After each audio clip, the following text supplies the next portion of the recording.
Annual Conference, Exploring Sustainability in Animal Agriculture, a Comprehensive Approach. I'm sure you'll all agree that it's been an excellent and information-rich event thus far. I wanted to take a moment to thank the NIAA staff and the annual conference committee for doing the heavy lifting to make this great event happen. Thank you. Now, I'm sure you'll agree that it has been a great event. My name is Linda Mills, and I've had the pleasure of serving on the NIAA Board of Directors since 2019. I'm active in NIAA for three primary reasons. First, I was raised on a working farm in Missouri, and I attribute my work ethic, curiosity, and career successes to that heritage. I spent most of my career in the technology sector, but was fortunate to have the opportunity to move back into the agriculture sector over the last 6 years. The advances that are improving productivity and sustainability in agriculture are even more exciting today than they've ever been, and I'm excited to be a part of this transformation and to see all of our animal agriculture thrive through these advances in our industry. Second, with my strong foundation in agriculture, I've built my career as a technology development, communications, and marketing professional who works in both food and agriculture space, but also outside of our industry sector. NIAA allows me to stay involved while also fueling my third reason for NIAA involvement: personal and professional development. Joining conversations like those we are having throughout our annual conference and other NIAA activities allows me to gain valuable knowledge and take insights back to my practice while also expanding my network and personal valuable connections. Now, I'm sure you all know today is Earth Day, and what a better way to celebrate than to dive into the environmental stewardship aspect of animal agriculture. We all appreciate that has to be sustainable. We have to preserve and protect the natural resources that are vital for humans and animals and plants alike. Whether it's ensuring safe water, clean lands, or pure air, we need to build upon our previous successes while continuously improving. Simply put, and as my mother would always say, it's always about doing better. As we all know, food and water are essential for humans, and therefore the production of food has a significant impact on our natural resources. Now, like a coin, we all know there are two sides to this conversation.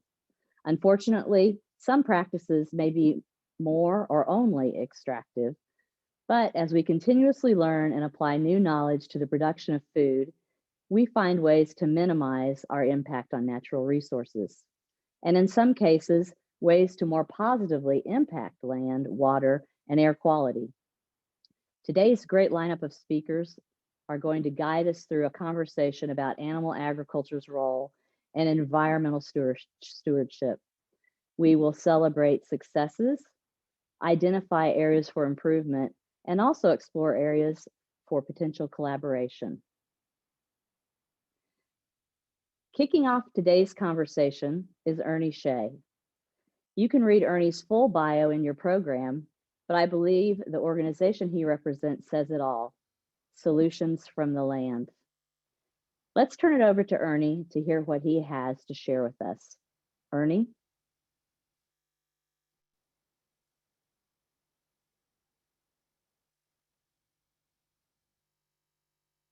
Well, good afternoon, everyone. My name is Ernie Shea. I am the president of Solutions from the Land, and it's a pleasure to be with you today. I want to thank JJ and the program committee for inviting me and giving me an opportunity to share a little bit of the work that we've been doing. But more importantly, I think they wanted me to help you perhaps get a little better insight around the global conversations that are taking place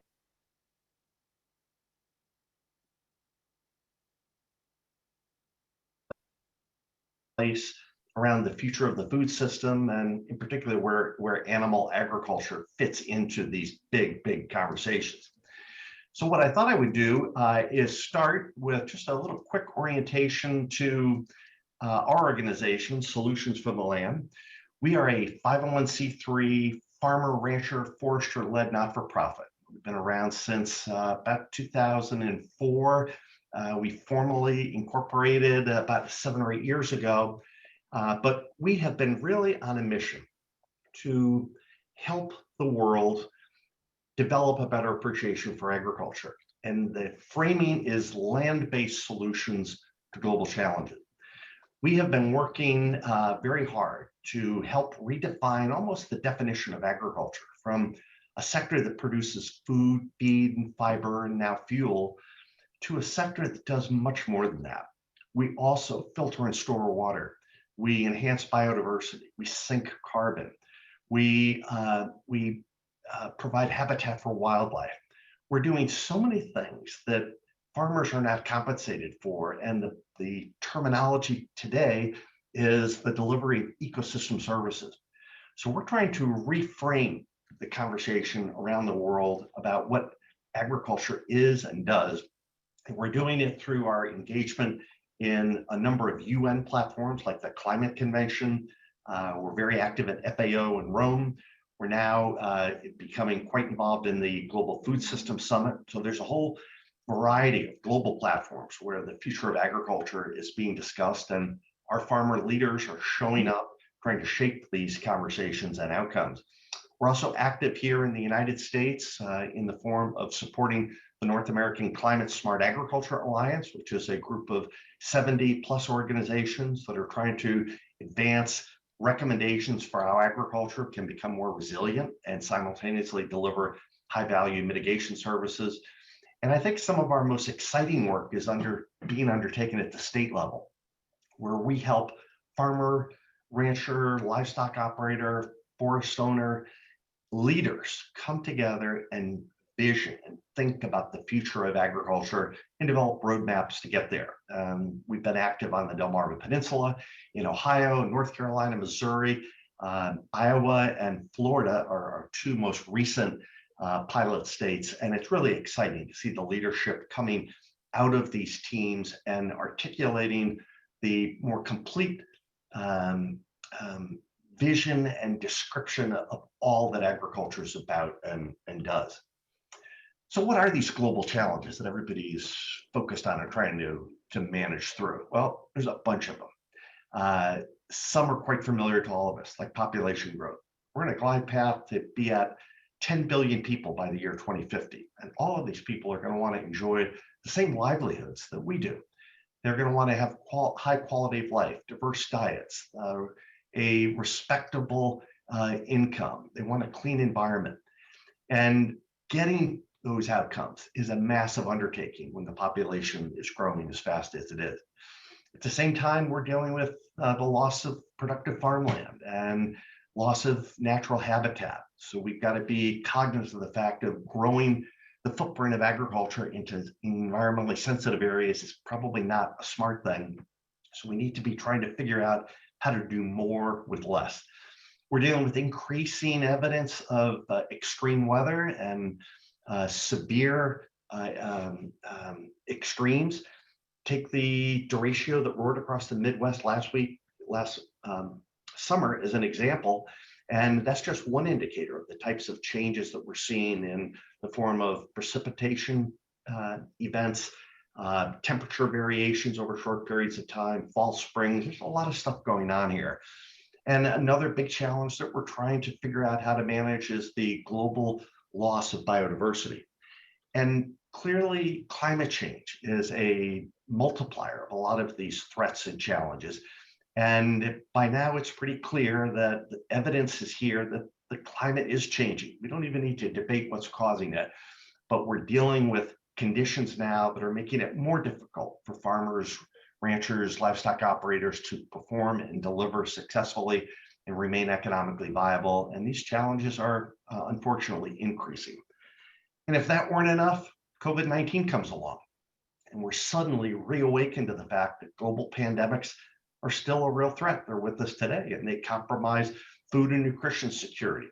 And although we've bounced back pretty quickly here in the United States in our recovery, we still have a ways to go. And I think we've learned a lot in terms of needing to be more resilient, needed to have shorter supply chains, and being prepared for the next pandemic that comes along. So all of these combine together to create a lot of stuff for us to be working on. So the world is not ignorant of these problems and these challenges. In fact, the world is mobilizing to try to address them. And one way they have done so is to agree on a set of sustainable development goals that were adopted in 2015. And they include 17 big, audacious goals. Things like ending poverty, ending hunger, solving climate problems, providing decent work and economic opportunities for all. So any one of these is a massive undertaking. But to think that the world has said we're going to tackle all 17 at once by the year 2030, it's a massive commitment, and it requires everybody on the earth to be working in support of these outcomes if they're to be realized. So the question for us is, where's agriculture? What do we have to offer? Are we at the table? And I think what we found in our work at these various UN platforms around the world is that there's not enough of us there. There's not enough participation coming from agriculture. For many players in the ag space, they've been pretty dismissive of engaging in these multinational platforms and dialogues. Many think of it's a waste of time. Why would we want to care? Well, you care because the world is run by those that show up. And if you don't show up, you have to suffer the consequences. So we've decided we're going to show up. We're going to be operating on the offensive. So we're changing the way agriculture has been participating, and there's certainly no shortage of places to show up. So out of this realization that we've been doing a suboptimal job of advocating for agriculture, we're ramping up and really working hard at it. And as we do that, we're running into lots of other stakeholders, other actors, as they're called in the UN space, who have a much different agenda and a much different message. Their message about agriculture is one of typically the food system is broken. Agriculture is broken. We need to change what's grown, how it's grown.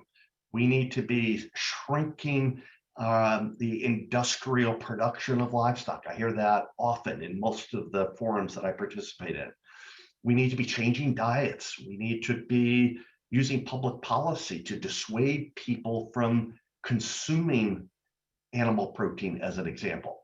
And there's certainly a lot of pushback around many of the byproducts of production agriculture, particularly in the bioenergy space. So these voices are loud, they're highly organized, they're disciplined, and they're beginning to become more prominent and having more impact. And therefore, we need to step up our game as well. So in support of that, our organization earlier this year released a new white paper that we call the 21st Century Agricultural Renaissance Report. And it outlines a new vision for agriculture and a way for agriculture to be recognized and rewarded for all that it does. It's a very unabashedly proactive message about solutions, not the tired old message of agriculture is a problem.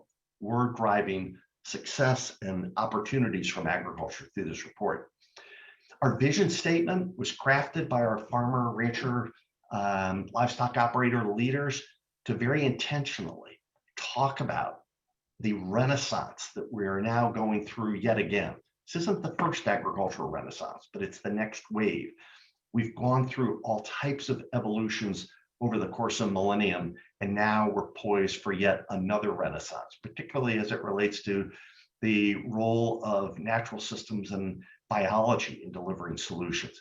This is exciting. These are opportunities for agriculture, not just to be seen as the folks that produce food, but the sector that also does all of these other things, these ecosystem services and improving quality of life. So we frame our recommendations around the three pillars of climate smart agriculture, where simultaneously, and these are intertwined, we are working to sustainably intensify production. And when we say production, we're not just talking about the commodities, we're talking about everything that comes off of farms, including improved livelihoods, enhanced ecosystem services. These are all part of what 21st century agriculture is being promoted and will be known for as we go forward. And as we sustainably intensify production, we know we need to be continually adapting and becoming more resilient. Certainly, the climate challenges that we're facing are one driver of the need for improved resiliency, just like COVID was. We need to constantly be looking at ways to evolve and become more resilient.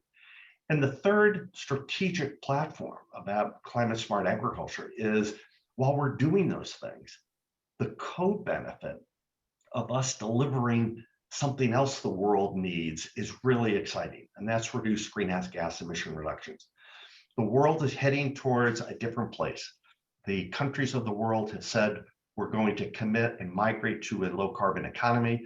The business partners are following along, driving the agenda of change, and we too can participate through the carbon we sequester in the soil with no-till and cover crops, with the renewable natural gas that we generate from our livestock operations, with the bioenergy solutions that we can provide. So while we produce these other outcomes, these co-benefits have value, and we're working to ensure that they're recognized and acknowledged. And we do that through an all tools in the toolbox approach. There's no silver bullet here. We need to be working across this spectrum of pathways and integrating all of our approaches to agriculture in a way that delivers the outcomes that the world wants. So there's trade-offs, there's synergies, as there always is in life. And these are the types of trade-offs that are being debated at the global level. And just in the food arena is one quick example.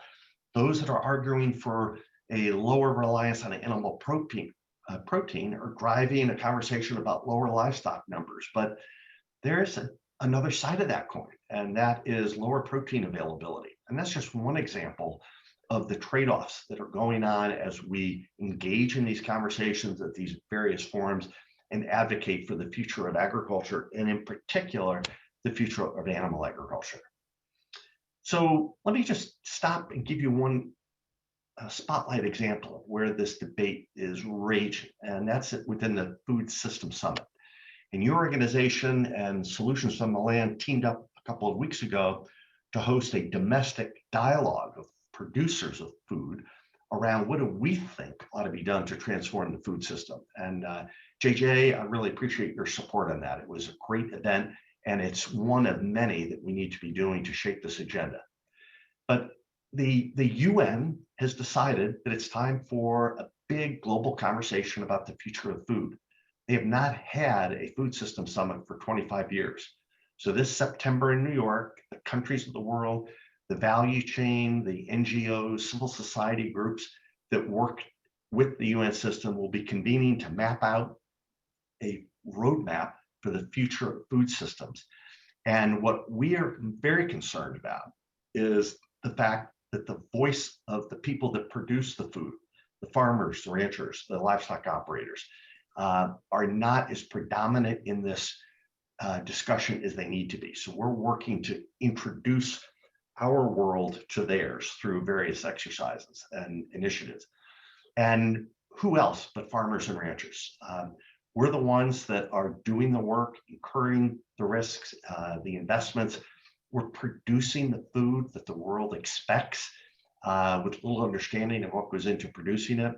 And for us to continue to deliver on what the world wants, we have to be successful. And for us, that really means we have to be profitable. If our farming operations are not profitable, you'll never get the outcomes that I've just been talking about. So they have focused on 5 action tracks. You may have seen some of this in various news reports about the Food System Summit. There's a big conversation about access to food. There's a conversation about sustainable consumption of food. This is where the plant-based diet conversation is pretty robust in Action Track 2, where we're dealing with ecosystem services and how nature can work with agriculture. There's a lot of discussion in Action Track 3 around innovative systems and approaches for that. There's a big conversation about livelihoods, particularly smallholders around the world in Action Track 4. And in Action Track 5, there's a big discussion of resilience and becoming more prepared for these shocks that will continue to come. So all these are intertwined, but there's lots of players that are participating in trying to shape the future of the food system.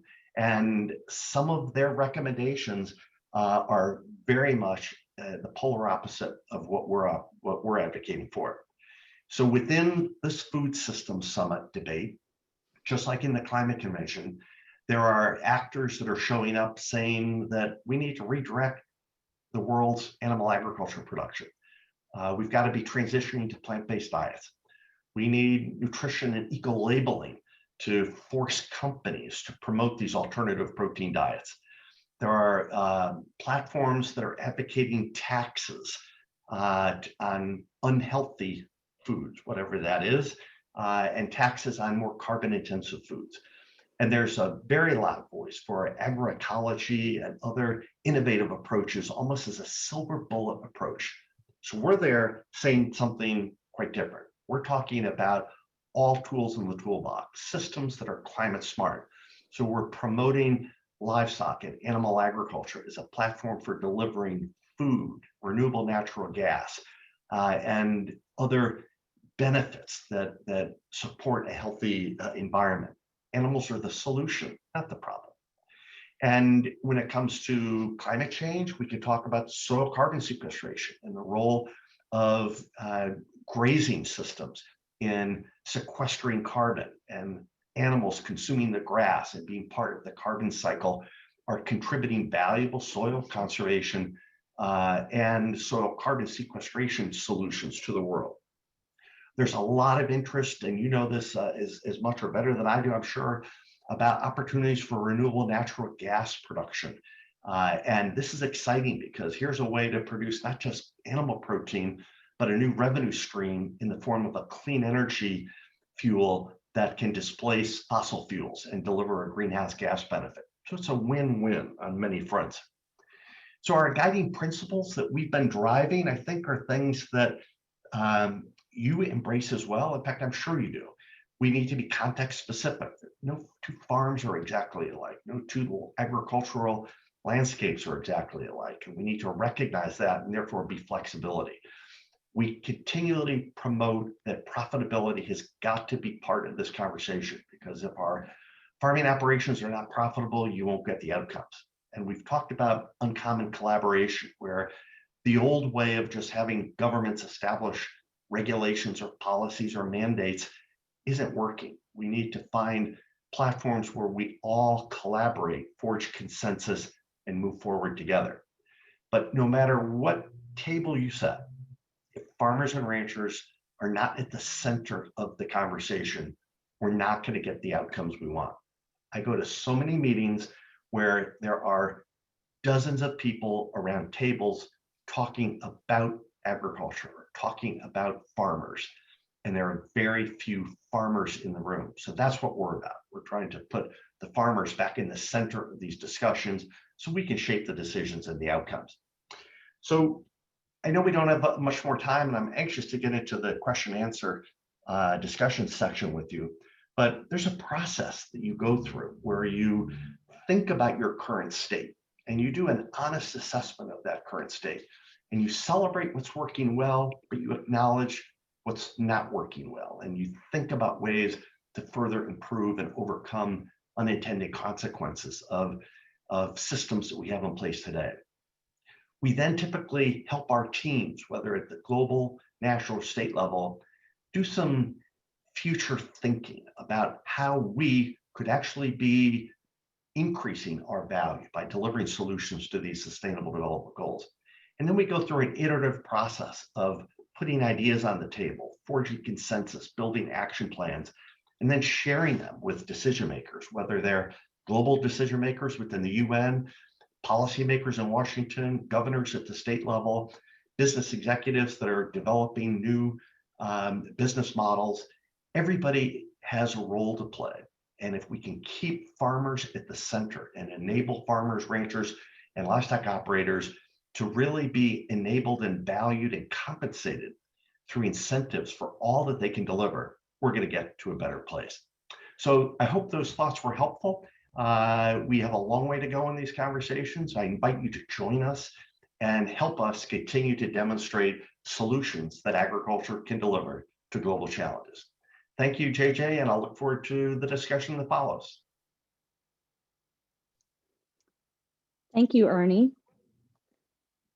We do have a few minutes for questions. I know Ernie put some really good information out there for us. And thank you, Ernie, for showing us how you and your organization is working to keep farmers and ranchers in the center of the conversation, which, as you mentioned, doesn't always seem to be how the process works.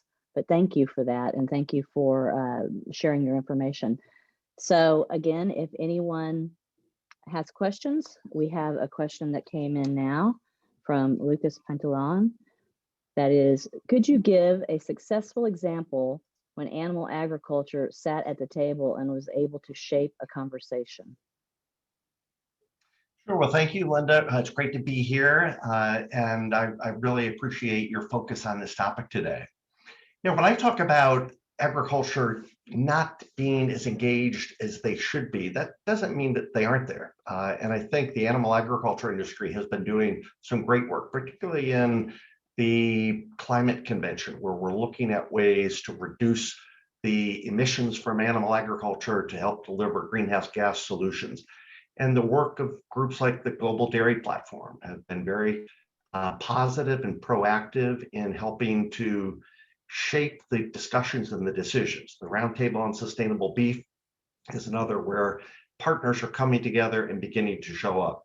So I think those are healthy, constructive moves on the part of animal agriculture, and we'd like to see more of it. Very good, thank you. We have another question.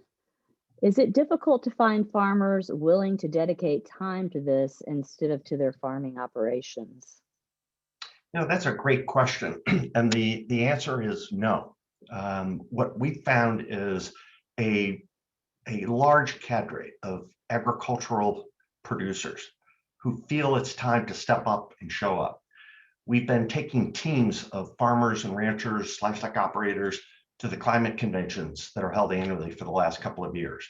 And we have no difficulty recruiting teams that go. What's so unique is that when a producer enters the room and sits at a negotiating table and watches what's happening, it doesn't take long before they realize that they are really the experts in the room. So when they take the floor, when they intervene and begin to talk about their life experiences and what has worked on the farm and the ranch, what has not worked, and the types of enabling policies and programs that they need, the room gets very quiet. People listen because their voice is much different than civil society organizations, as an example, who are talking about agriculture and talking about what farmers should do. So when you have an opportunity to put a producer in the middle of these negotiating sessions, they're very, very impactful. And we're fortunate that we've got a great cadre of leaders that are prepared to hop on a plane or get on a Zoom call and participate. Thanks, Ernie. That is so important, and that engagement from the farmers and ranchers is so valuable. And sometimes the other stakeholders don't even realize the value until you actually get those folks in front of the other organizations. So that's a wonderful, wonderful task you're doing there. We have another question. I was going to say, one other point that we found to be really helpful is that when we recruit farmers, when we talk about these global food challenges or climate challenges, we position the conversations in ways that the topics are relevant to their daily lives. And if you talk about what the world wants to reduce carbon emissions, that doesn't resonate very well with producers. But when you talk about how they can sustainably intensify their production, how they can become more resilient, how they can deliver these co-benefits like greenhouse gas emission reductions, and frame it in ways that is showing how they will become more viable, it becomes a much different conversation than if you jump in and start in with the conversation about what the world needs. So how we have the conversation with producers is as important as what we do after that. It's a very good point, and a great point about tailoring your message to your specific audience and helping them find value personally for themselves. Thank you. We have another question. This is from Amy Hansen. How do we empower ranchers and farmers to be a part of this conversation? I know you spoke a little bit about that, Ernie. Many feel like they are doing the best they can to be sustainable and are feeling pressure from consumers who don't understand day-to-day life in agriculture. Back to communications. Well, I think we have to do more storytelling. It's easy to watch everybody else talk about you and kind of become insular and frustrated and angry even and defensive and just want to wall off all of that.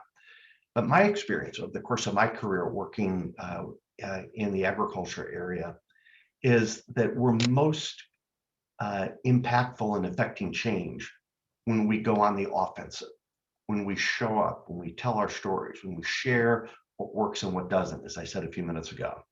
So encouraging producers to resist the temptation to hunker down and to step into these forums, wherever they are, at a state level, at the national level, and at the global level, and talk about your life experiences, because no one knows your farm, your ranch, your livestock operation, your business better than you do.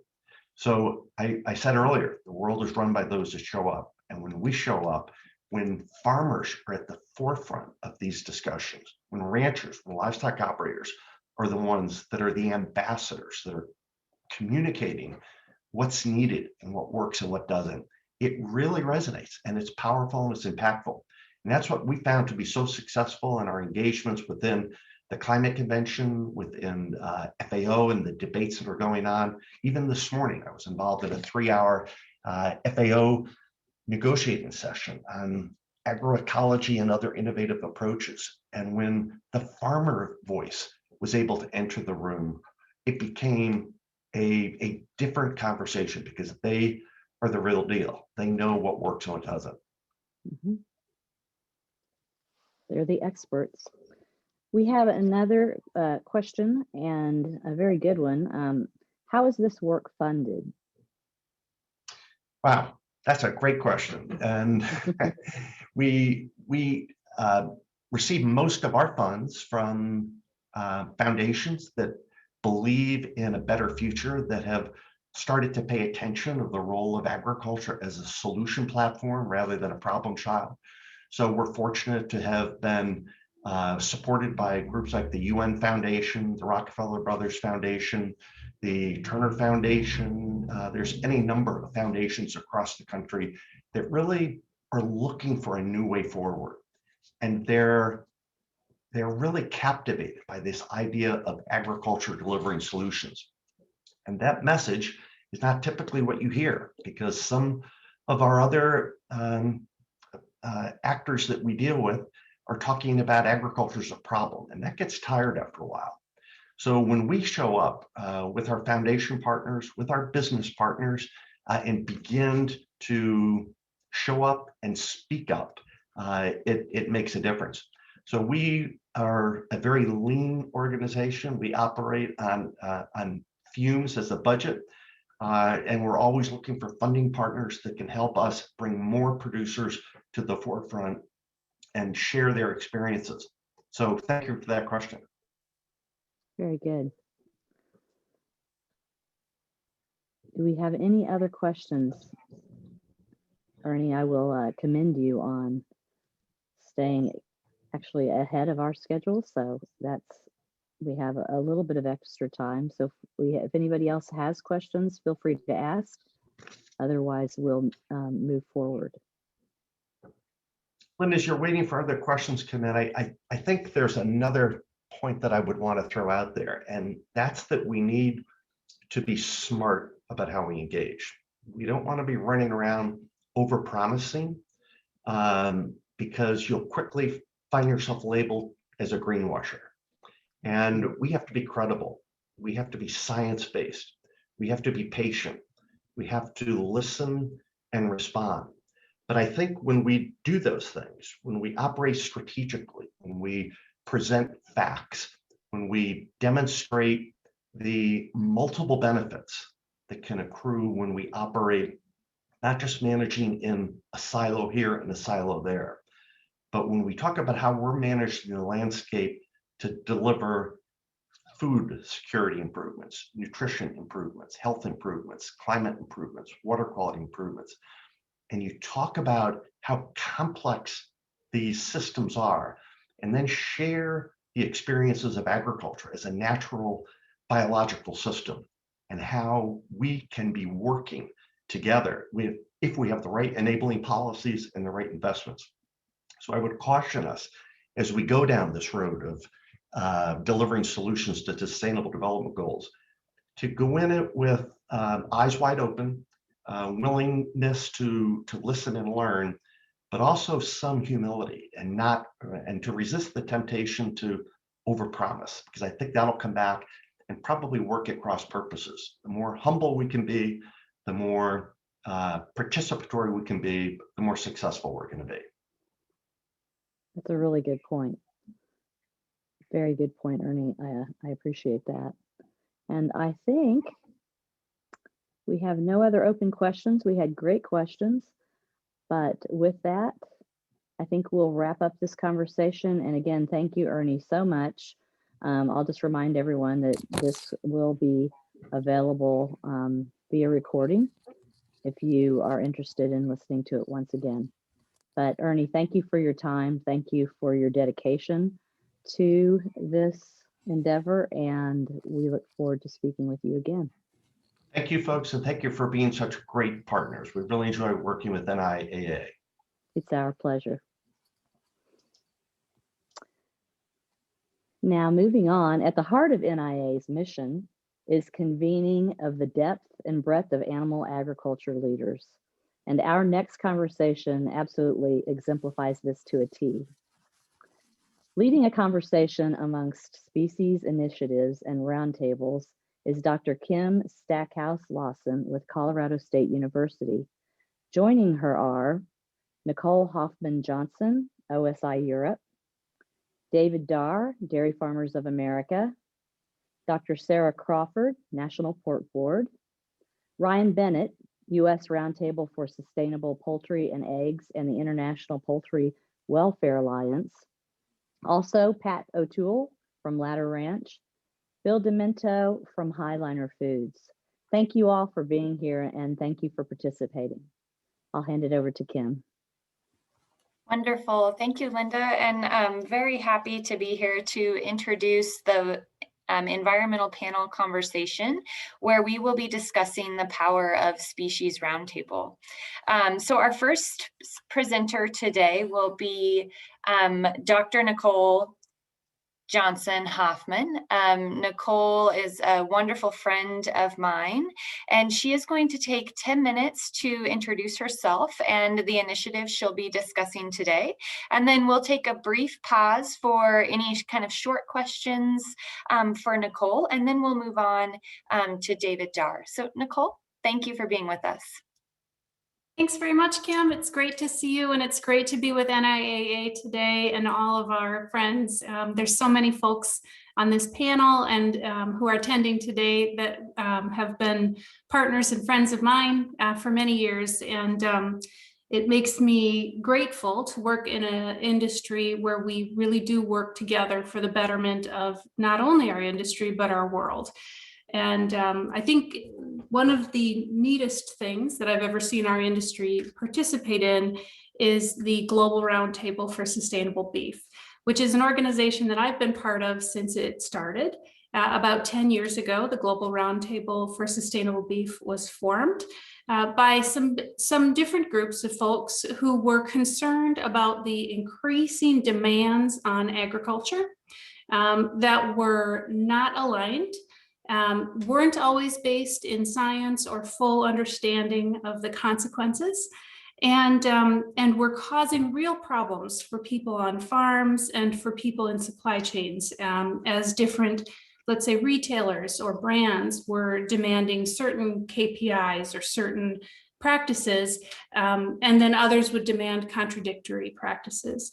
And at the same time, there was this continuing concern that people were misunderstanding the beef industry, misunderstanding the beef industry's sustainability impacts, because of course we do have sustainability impacts, but we're actually worried about kind of the wrong ones. And also, we do have impacts that we do want to worry about and that we want to improve. So the Global Roundtable for Sustainable Beef was formed as a true multi-stakeholder effort, which means everybody gets an equal seat at the table. You can't move forward unless you have representation from all the critical stakeholder groups involved in this conversation. And then only together can we actually make progress on these issues, bring some clarity, bring some coherence to our messages to farmers in particular, and then also to consumers. The Global Roundtable took quite a while actually to get fully formed and to develop enough trust among all these different groups so that it could really make a difference.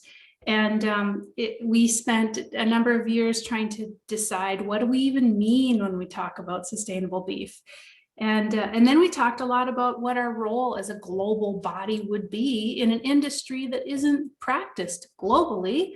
Our industry is practiced on farms, and our industry is practiced in factories and in restaurants all around the world by real people who have property rights and who have their own issues and own economic concerns that also must be taken into consideration.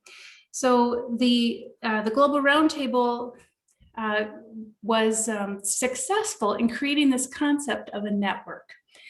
And what it really is this network of national and regional efforts, people who are working in their own countries or in their own areas, the beef producing parts of the world, and are taking into account the needs and the differences in their region, the concerns of their people, and are developing their own ideas for improvement in sustainable beef production. And then the Global Roundtable's job is to link up these groups and then amplify their messages to people around the world. So we've been pretty successful actually in doing that now. We have a really great network of, I think we're up to 12 national roundtables or bodies that are similar to national roundtables around the world. Most of the major beef producing areas in the world are fully represented by roundtables of their own that are controlled by their members and by the people who live in those regions. I think that's really important to say. And now what the Global Roundtable is trying to do is help these national roundtables come together and agree on some goals that we can use to communicate what's really important about sustainable beef production and sustainability improvements in beef production. We know that every year beef production is getting more sustainable, and we know that that is happening for all kinds of reasons and with all kinds of fantastic innovation. But consumers don't know that. People don't know that. Our stakeholders don't know that. And we know that we can improve that situation by setting and communicating sustainability goals for beef production on a global level, and then sharing out the successes of the regions around the world. So that's our current project at the Global Roundtable for Sustainable Beef.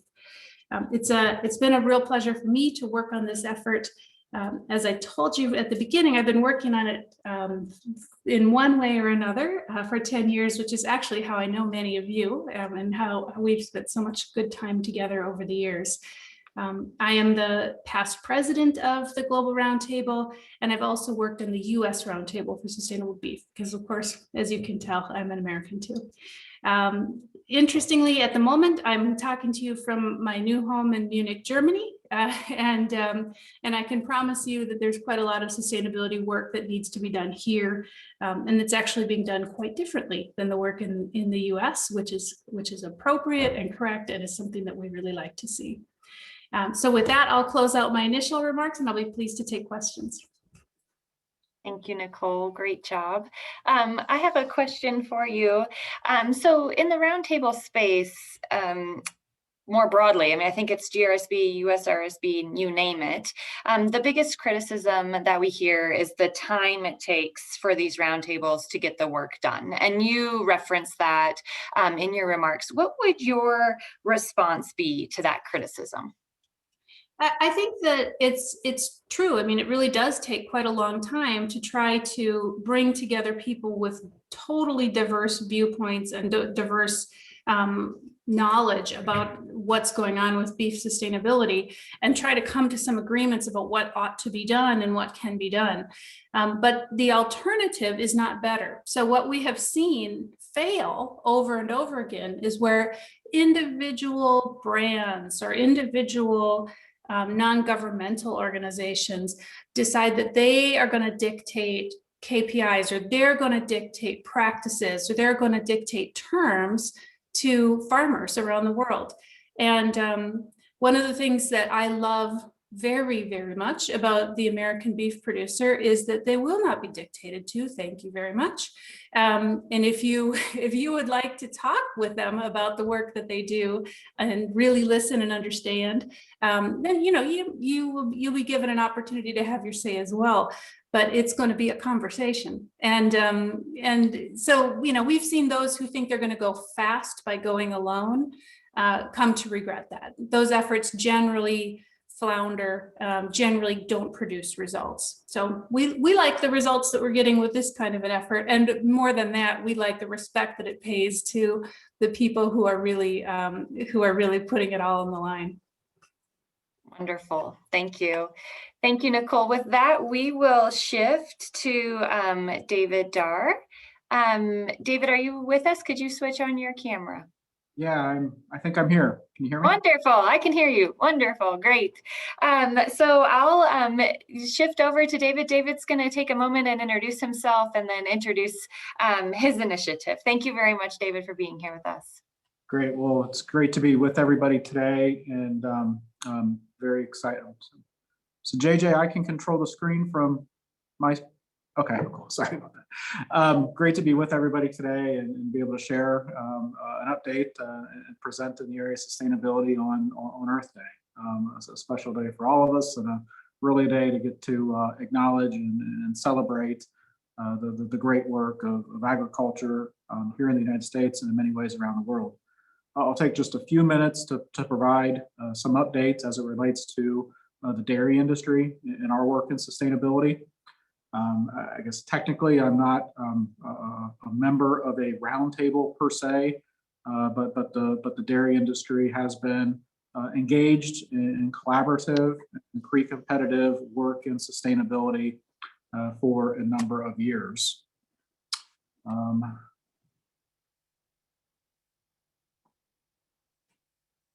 Sorry, let me see.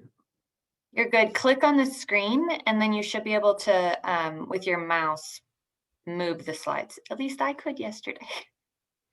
Sorry, I'm working on an iPad versus a PC. Oh, you're good. JJ, can you adjust the slides, or Morgan? Or maybe I can. Oh, okay. There we go. I'll sorry about that. I'll make some next slide comments as I go through here. Sorry. This just represents the journey that dairy has been on. I'm not going to spend time on every box. You can look at some of the boxes as I make a couple of comments on this slide.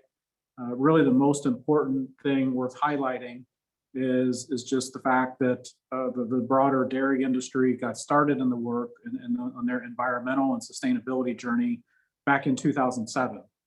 And if I think back to some of the roots of that, it really started with a major retailer going out to most of their dairy suppliers and saying, can you tell us the greenhouse gas footprint of a gallon of milk within your supply chain? And for most of the manufacturers and processors of those gallons of milk, they didn't know how to do that. They started talking to consultants, and in some of the early days of sustainability, there were a lot of different methodologies being considered. And for an organization like DFA that supplies milk to a lot of those different companies, we were getting questions and inquiries from a lot of different directions about what's the greenhouse gas footprint of a gallon of milk. It provided the opportunity for the dairy industry to really come together early on and say, is there a better way to do this?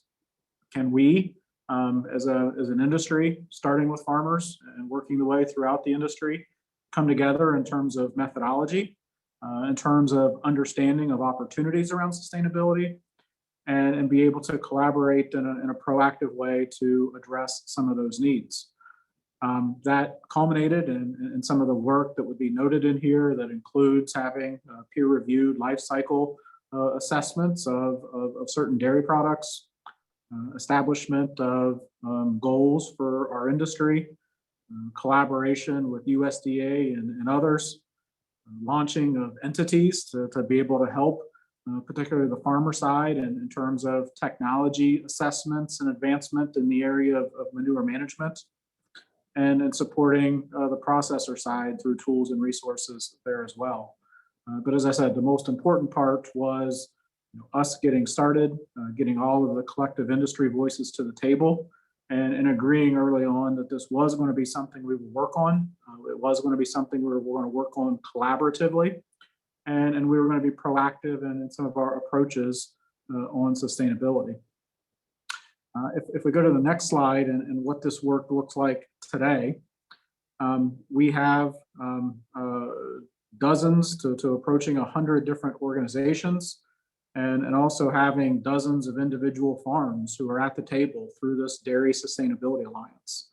It really is a impactful way to educate and engage and activate, as we say, and really bringing cooperatives, dairy farmers, service and input providers to dairy farmers, processors, retailers, and other restaurant chains together to be able to share information on, collaborate on, and advance the work in dairy sustainability. Looking a little bit at just where we're at today on the next slide, about a year ago, the U.S. dairy industry, through the Innovation Center for U.S. Dairy that was created and really leads and guides most of this work. But through that, we established 2050 goals for the U.S. dairy industry. As you can see, those goals have three facets to them. One is to become carbon neutral or better by 2050. A second is to, in the area of water, to be able to optimize water use while maximizing recycling on dairy farms and in plants and throughout the industry. And then also focusing on water quality by optimizing utilization of manure and nutrients.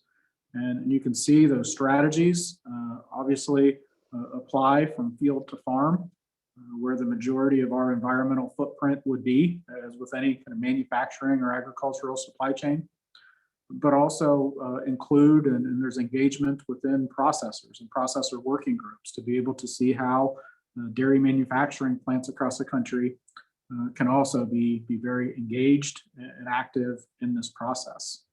And so those goals were announced about a year ago. It's actually the second set of goals that the dairy industry had, going back to around 2010. We had 2030 goals to reduce we had 2020 goals to be able to reduce our emissions by significant amounts. And we came awfully close to achieving those. And we're proud of that track record, and we're excited about what the future will hold. On the next slide, we took these goals and then went even a step further and said, if you're really an organization who's on board with this, let's go so far as to have terms of adoption in terms of what it means to be committed to this cause. And today there are 32 organizations across the dairy industry, cooperatives, processors, and others who are part of this U.S. dairy stewardship commitment that has aspects that tie to environmental reporting and environmental assessments, food safety, animal care, community, and just engagement in the dairy industry journey in this cause. And so it's really been a way for us to move and to ensure that we're walking the talk and not just talking the talk, and driving towards action in the area of sustainability. We can do this in the United States, but a big part of what we have done and have been very, and I'm proud of the work that we've done in this area, is also looking at how what we do here in the dairy industry in the United States can roll up and align with some of the things that have been talked about in the last couple of days, and that I'm sure you'll hear more about. And so for us, in many ways, it starts on the left-hand side with this stewardship commitment for U.S. dairy. The companies like DFA and others can be a part of. That can flow into and is part of this broader U.S. dairy stewardship commitment and metrics and goals that we have there. That can roll up and tie into at a global dairy level, the Dairy Sustainability Framework, which is a series of parameters that range from greenhouse gases to rural economies, and that we flow right into work like that, and that ultimately align with the 17 Sustainable Development Goals of the United Nations. And it's been a great way to be able to have actions and activities here that are impactful with at the farm level, cooperative level, and brand level that support how we communicate and engage with customers locally, but they also tie into international and global initiatives and the needs and requirements of customers in that sector as well. Just pivoting for a second, and then I'll pause for the other presenters. But as we think about then, how a cooperative in our case can take this work that I'm talking about at an industry level and apply it internally to them. And so for us, on the left-hand side of this, we are part of this commitment for 2050 goals to be carbon neutral or better. We really believe that we can do that, and that can be good for farmers, good for processors, and good for the overall industry. But for us as an organization, we said, well, if we believe we can get there by 2050, maybe we need some interim goals along the way to hold ourselves accountable, to be able to measure and track our progress. And so for us at DFA in 2020, we also established science-based targets through the Science-Based Targets Initiative to have absolute greenhouse reductions across our supply chain of 30% by 2030.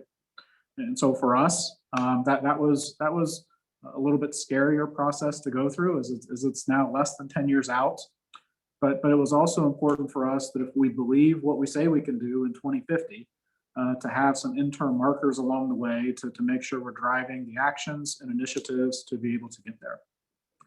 And I think on the last slide, it really just notes what I'll call our foundational beliefs in this, that guide us, that guide me in our work and that are important to us. But at the core, we believe in the goodness of dairy and the goodness of dairy farmers.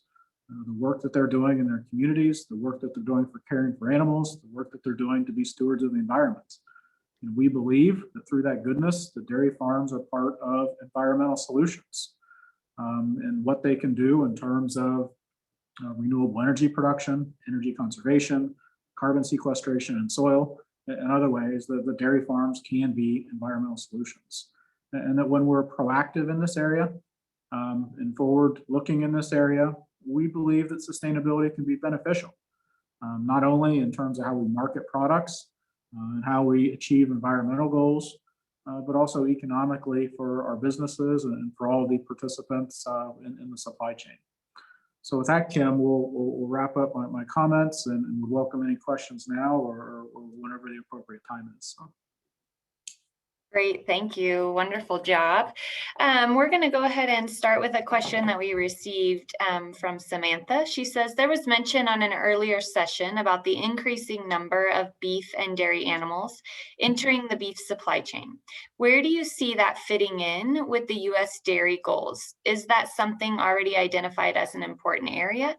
And it would be great to see more collaboration with beef and dairy groups in this space. And we actually have two questions about the roundtables collaborating, but that's actually for everybody. That's one of our planned questions. So we're going to get there from all of the participants. So I'm gonna not, don't address that, David. We'll hold until everybody's addressing that. But please address this piece about beef dairy animals entering the supply chain. Definitely will. Thank you. Oh, you want me to do that right now? Yes, yes, please. Yeah, no, that was definitely part of when we did like our life cycle analysis and to try to determine where the footprint is. We had some in dairy who would say, well, if every dairy animal ends up in a beef supply chain anyway, as the I'm going too far on one hand, but is all of the dairy footprint really just a segue into beef? But you know, we we'll hear from Marty Matlock later, but his colleagues and him at the University of Arkansas that we use heavily for this, you know, really tried to provide solid science and analytics behind how do you allocate a portion of a footprint to the different ultimate use cases for animals. And so I don't have the split of, I'll say, the footprint in my head exactly, but I am confident in the process we've gone through to be able to recognize the various end uses of and uses along the way of dairy animals, and how we provide a science-based and data-driven approach to allocating those appropriately. So. Great, perfect, thank you. And then I'm also, David and Nicole, we got another question also from Samantha, and I think I probably went too fast, that we didn't pop this up for the beef question, but she asks, have the beef roundtables, and I think it's a good question for dairy too, so we'll have you both answer this, looked at ways to promote the use of better genetics at the producer level? There's limited use today, but could be a quick win for improving traits related to sustainability. So Nicole, do you want to answer that one first, and then we'll jump to David and have him answer that one?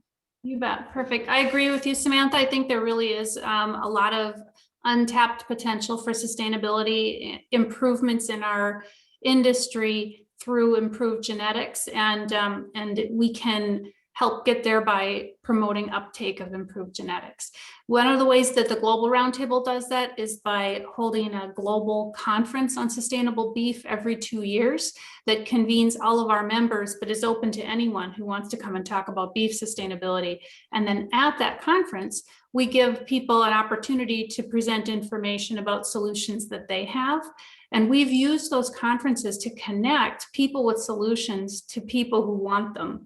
And as a result of some of those meetings, I mean, we've seen, for example, some retailers learn about and then sign on to support some really cool sustainability work that's been done in different parts of the world.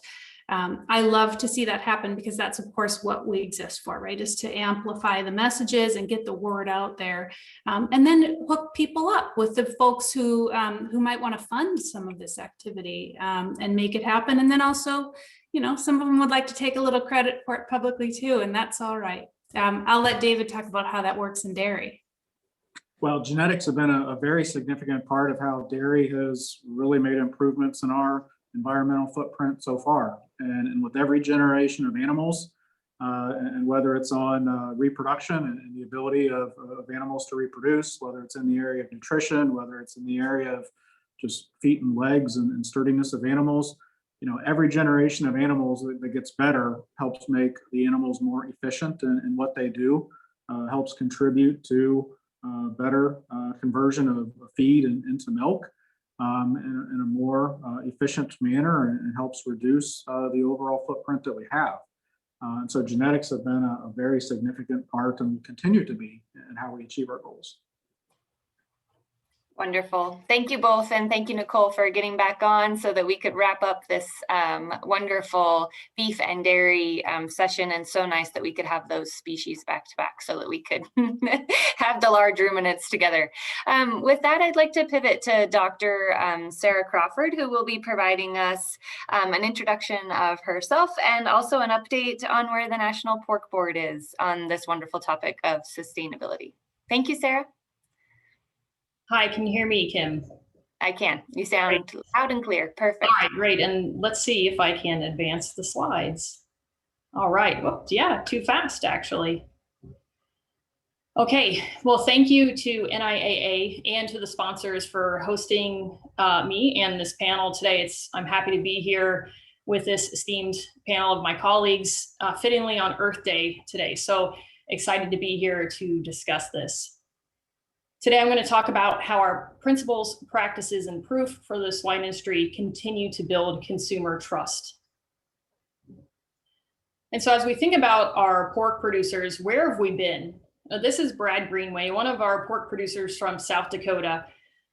And this picture was taken a few years ago, but it also demonstrates progressiveness at that time. Brad and his wife Peggy had moved their pigs indoors. You can see that they had a complete feed, pelleted or ground feed that they were feeding, keeping them maybe by batch or by litters.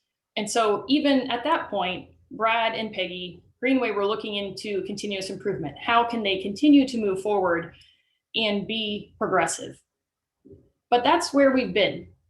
And where are we going next? And as we think about where the swine industry is going next,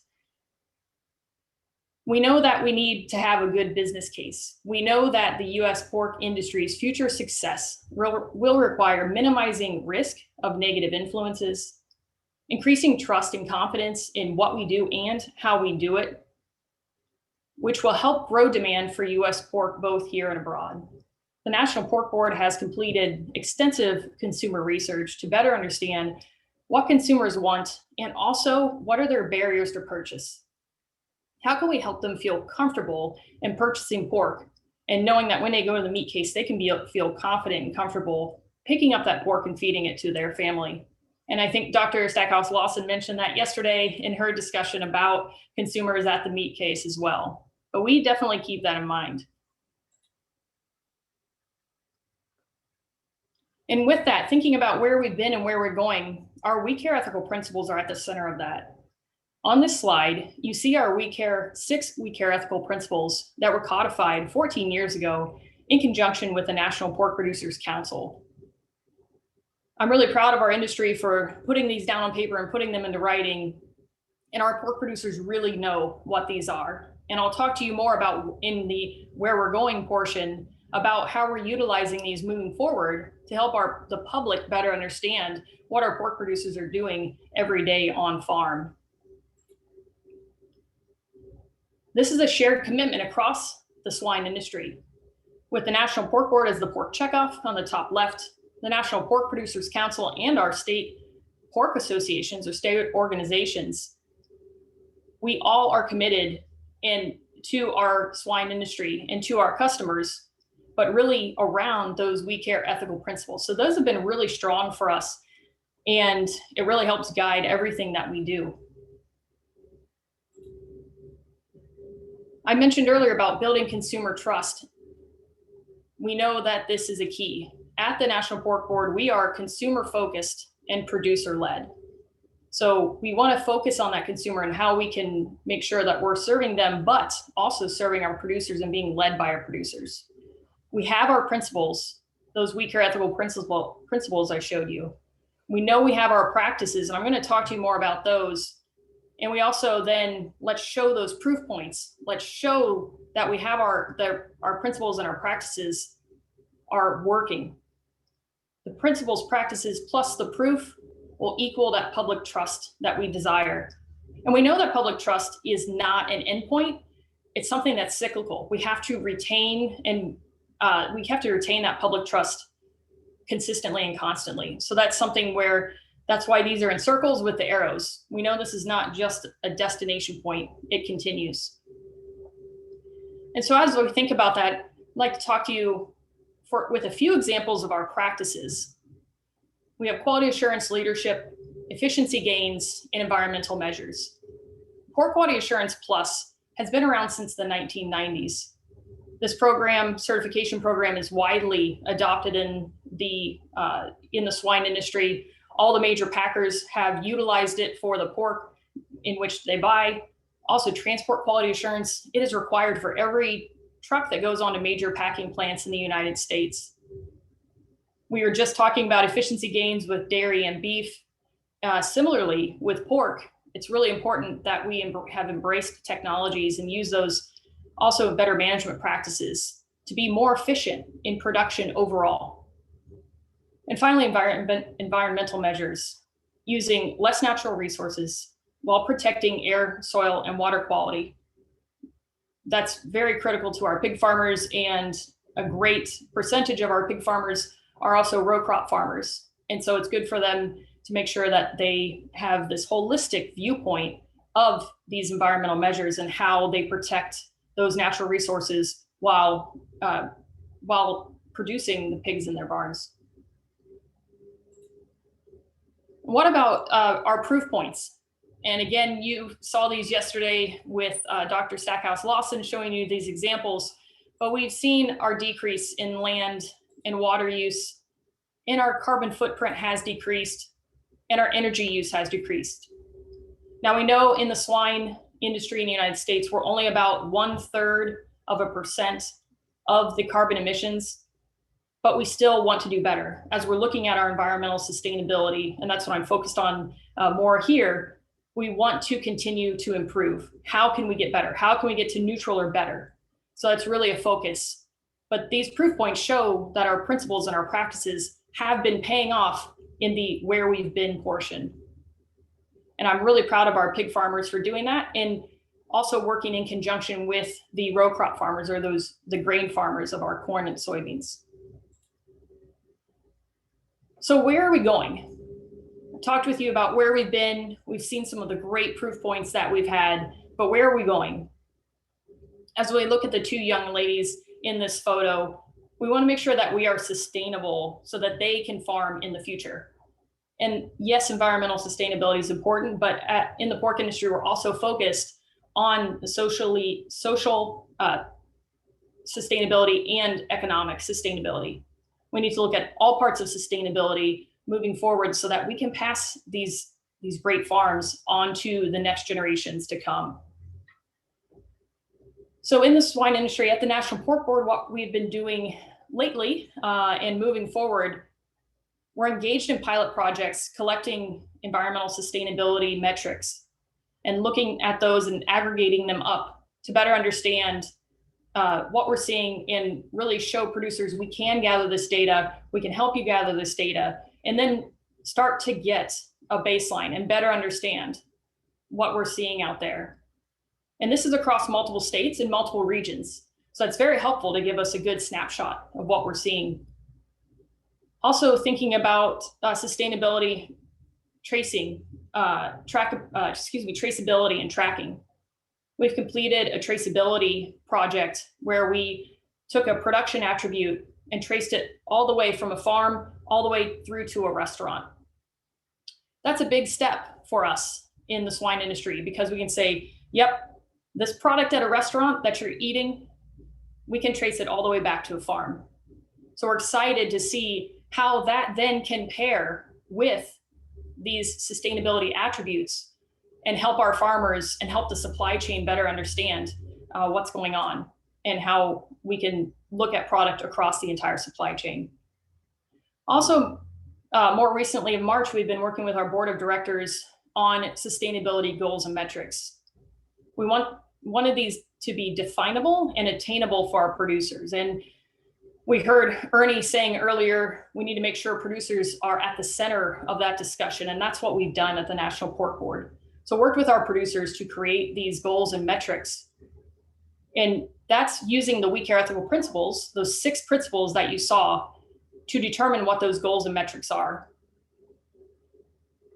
These were created by our producers. Again, we're producer led, but keeping in mind, we have our external audiences also. So we've talked with non-governmental organizations or NGOs about these. We've talked with other agricultural commodities, we've talked with financial lending institutions. We socialize these goals and metrics with many different groups of people to get their feedback and understand the best way forward. So I'm really excited about that.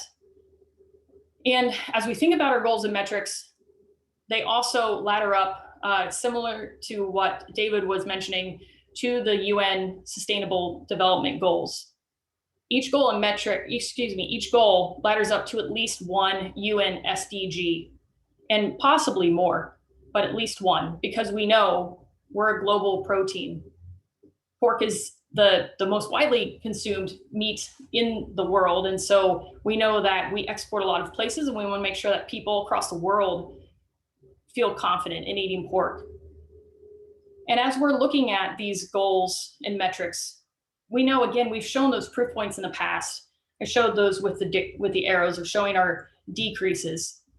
But we know that customers and consumers now are also wanting to see more data. They're wanting to understand more clearly in what's going on. And so that's an important part of this too, is making sure that we can show those proof points, and we can help them better understand that. So with that, I will say I'm happy to entertain any questions now, but also please check out porkcares.org. And I also, again, my name is Sarah Crawford and my email address is there. If we don't get to cover your questions today, or you'd like to know more about what the swine industry is doing in sustainability, please feel free to reach out. I'd love to have a conversation about it.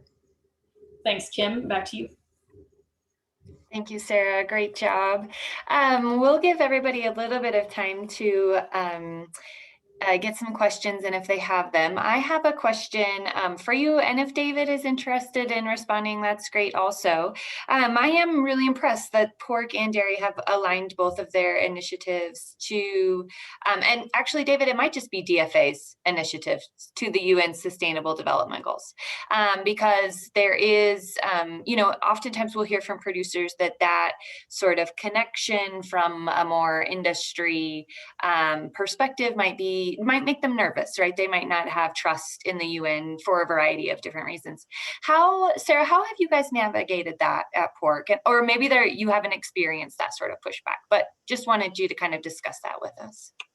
Yeah, so Kim, the question is, how do we navigate the producer focus or the producer ideals with also what the UN may be asking for? Right, or just the UN more broadly, right? I'm not sure the real ideals are that different. I think it's, oftentimes just, skepticism or just mistrust in that government system more broadly. Sure, thank you. Yes, so I think it also goes to what Ernie mentioned in the keynote starting this afternoon, that we want to be in that discussion, and we have talked with our producers, and I think in speaking with our producers, it helps them to understand when we show the UN Sustainable Development Goals, and then we can show them, well, here's what you're doing and how that ladders up. You're already doing these things. And I think that helps to show them, okay, great, yep, we're doing these things, but we're also now able to get credit, or we can show those proof points that, yep, we're helping reduce hunger globally. We're helping to create a nutritious diet globally. We're helping in the environment. So as we look across those sustainable development goals, and we can help our producers understand that they're already doing practices that align with those, and that's helpful in that space. Perfect. Well done. And kudos to you for having that sort of trust with your producers. David, do you have anything you want to add to that? Yeah, just quickly, and it was from a U.S. dairy industry perspective. I was talking about that alignment, and to me, it's down to the cliche of, you're either at the table or on the table, and so whether we like everything that the UN does or not, they will get respect and have influence around the world, and so the better that we are as segments of U.S. agriculture and defining how we can align with themes like that, the better position we will be to negotiate with and collaborate with international companies that also have interest in that area. So. Perfect. Thank you both for answering that question. I know it can be uncomfortable, but I think it's a really important one. Sarah, thank you so much for your time. With that, we'll shift to Ryan Bennett. And Ryan, are you with us? Make sure you're here. Let's see. I am here. Yep, here's my video. Perfect. And I just scrolled down trying to find you, so now I don't even see you. There you are. Perfect. Sorry about that. Thank you for being with us. Ryan's going to take some time to introduce himself and the two organizations that he will be discussing here today. Thank you so much, Ryan, for being on today. Thank you so much. I'm excited to be here to talk to you all about two fairly new organizations. And talk about a little bit about the work that those two organizations have been doing. So I am going to, there we go, it's working. Of course, it's working too much. Give me 1 second here. I'm the executive director of the U.S. Roundtable for Sustainable Poultry and Eggs and the International Poultry Welfare Alliance. Both are multi-stakeholder organizations, similar to what Nicole had previously described with the beef roundtables. Obviously, the International Poultry Welfare Alliance is more focused on welfare and from an international point of view, while the U.S. Roundtable for Sustainable Poultry and Eggs is a little more holistic in nature, but focused more on the U.S. supply chain. So we're definitely taking on that multi-stakeholder construct described by Nicole right out of the gate. So here's a look at our membership. If you want to know what multi-stakeholder means, Nicole did a great job describing it. But obviously we're focused on both poultry, meat, and eggs, which means that we have a lot of different types of companies, growers involved in both organizations.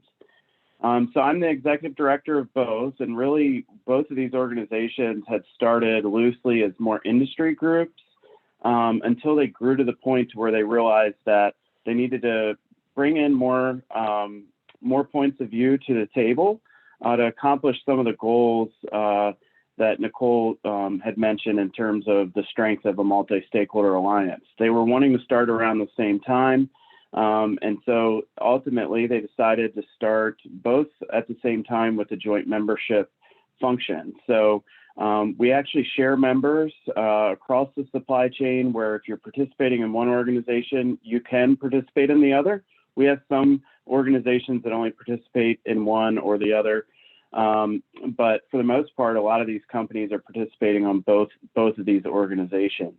And you'll see all the way through the supply chain, from growers to the integrators and processors of poultry and eggs, allied suppliers, retail and food service companies, as well as some NGOs and trade associations represented.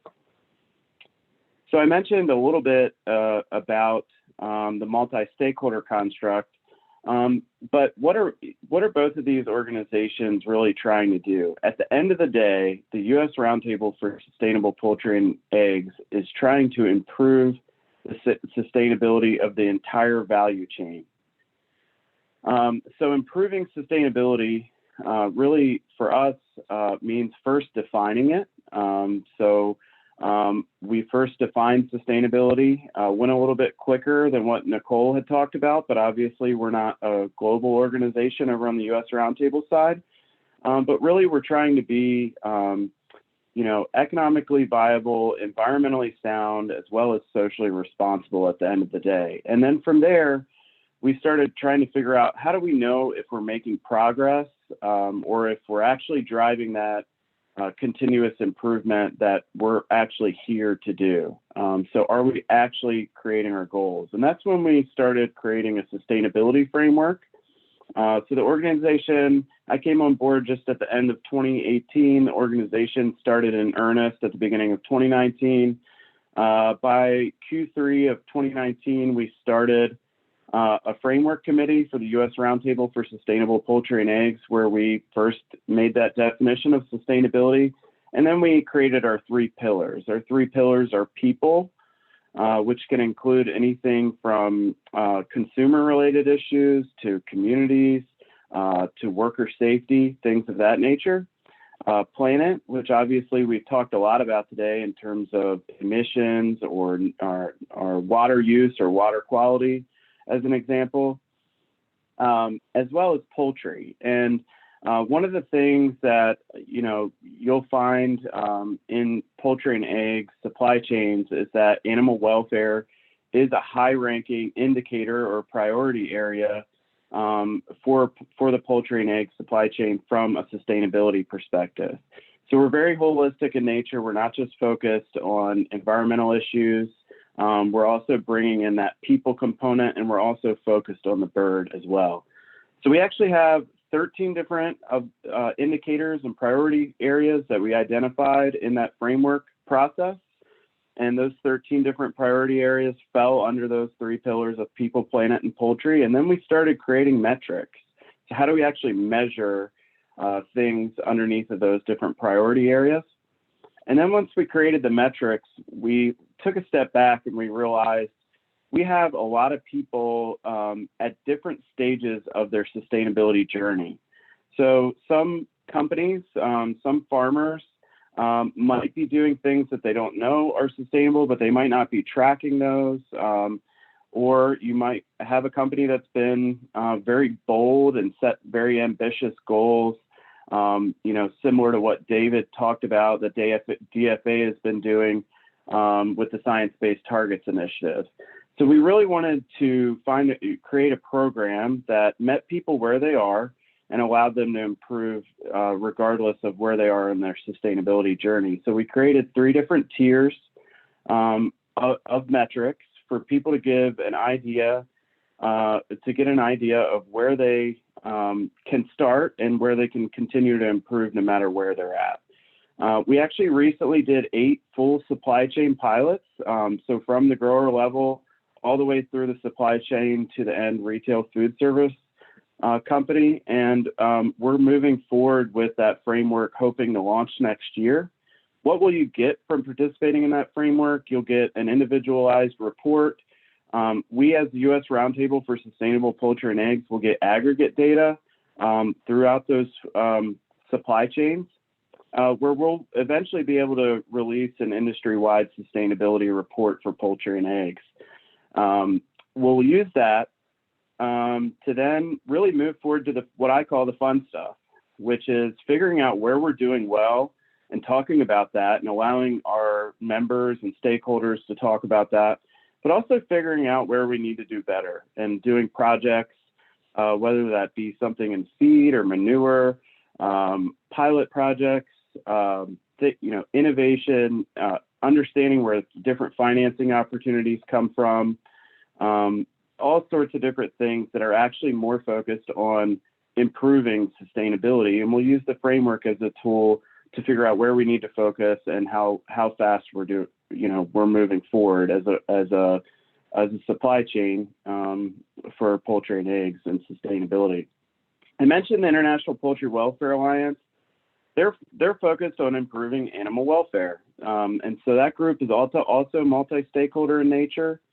And they're really looking at things from multiple different points of view around the globe.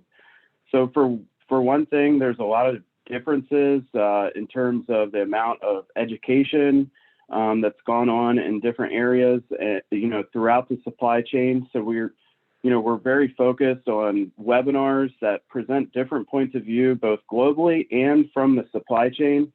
Things like enrichments or lighting, even things like building trust and positive communications, or how to put together a full supply chain animal welfare program. But one of their key projects is also related to measurement, which is outcomes-based animal welfare indicators. So their key welfare indicators project, that's really focused on allowing the bird to tell us where we're doing well and where we need to do better from an animal welfare perspective. So there's a lot of focus on practices and resource-based information as it pertains to animal welfare through different standards that are already existing. And we're not saying that those aren't important, but we're also saying that we can learn a lot more about what the bird is telling us from using outcomes-based indicators. And over time, different technology is allowing us to learn more about what the bird is telling us in this specific area. So that project will also be coming out later this year, and it's multi-stakeholder in nature and is focused on improving animal welfare.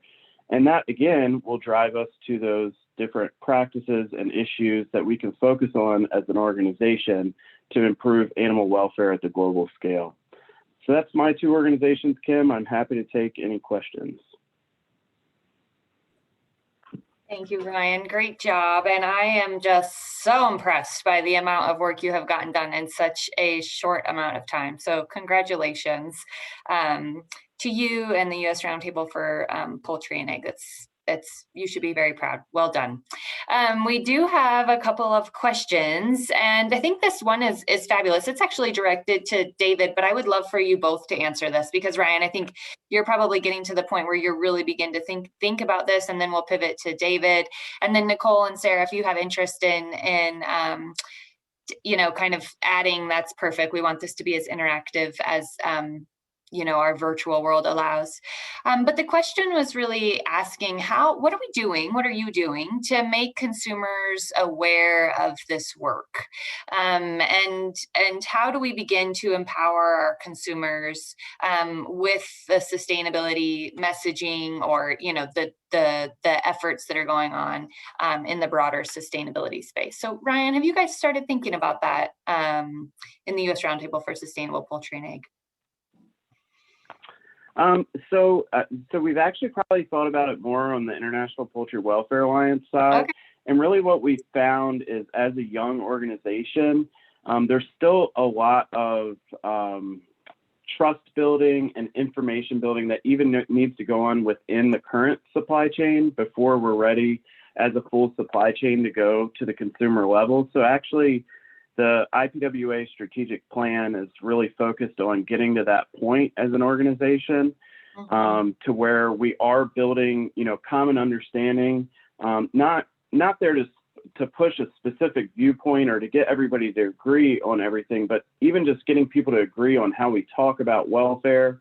I think the same thing that can be said about, sustainability with the U.S. Roundtable. It's there is a part of this that, a lot of people will ask me what's in it for a farmer or a grower that's participating in this. And to me, if you want your story, to make it to the end consumer, one avenue, and not by any means the silver bullet, is equipping people down the supply chain to communicate about farmers. And so allowing that data and information about the practices that you're employing that are sustainable to go to your integrator or processor that ultimately ends up at that end retailer food service customer, I think is one way that we're doing that now. But we'll be looking at ways of doing that even more in the future as we build more trust and collaboration within, the current supply chain. Wonderful. I love that you answered that with just having the roundtable helps because of the entire supply chain that's engaged. So I think that's absolutely very true. David, do you have anything to add to that? Well, I'll say we work very closely with a lot of our customers and getting all the way to retail to make sure that they have the best information available to at an industry-wide level to be able to share through their channels. I know even today with Earth Day through DMI and the Innovation Center, there's new videos and messaging being pushed out that are very consumer centric. We actually published our current year version of our social responsibility report, and even in there are launching some newer initiatives to be able to really tell the story of farming in new and different ways to resonate with the consumers of dairy today and tomorrow. So. Great. Thank you so much. And then Ryan, we have one more question from an anonymous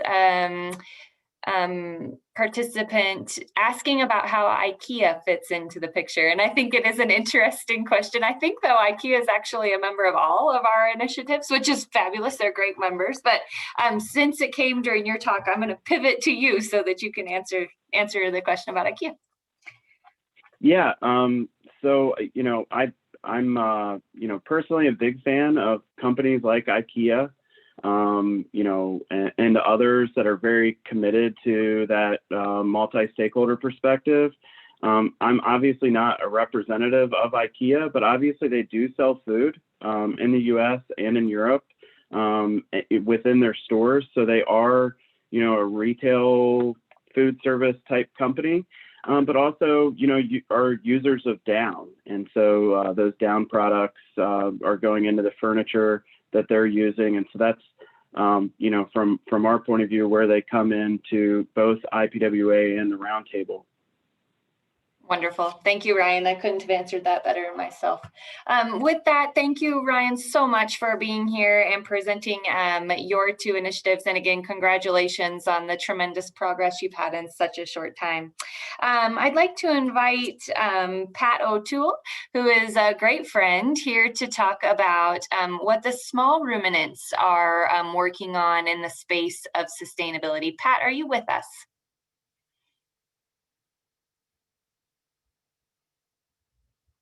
We can't hear you, Pat. Are you there?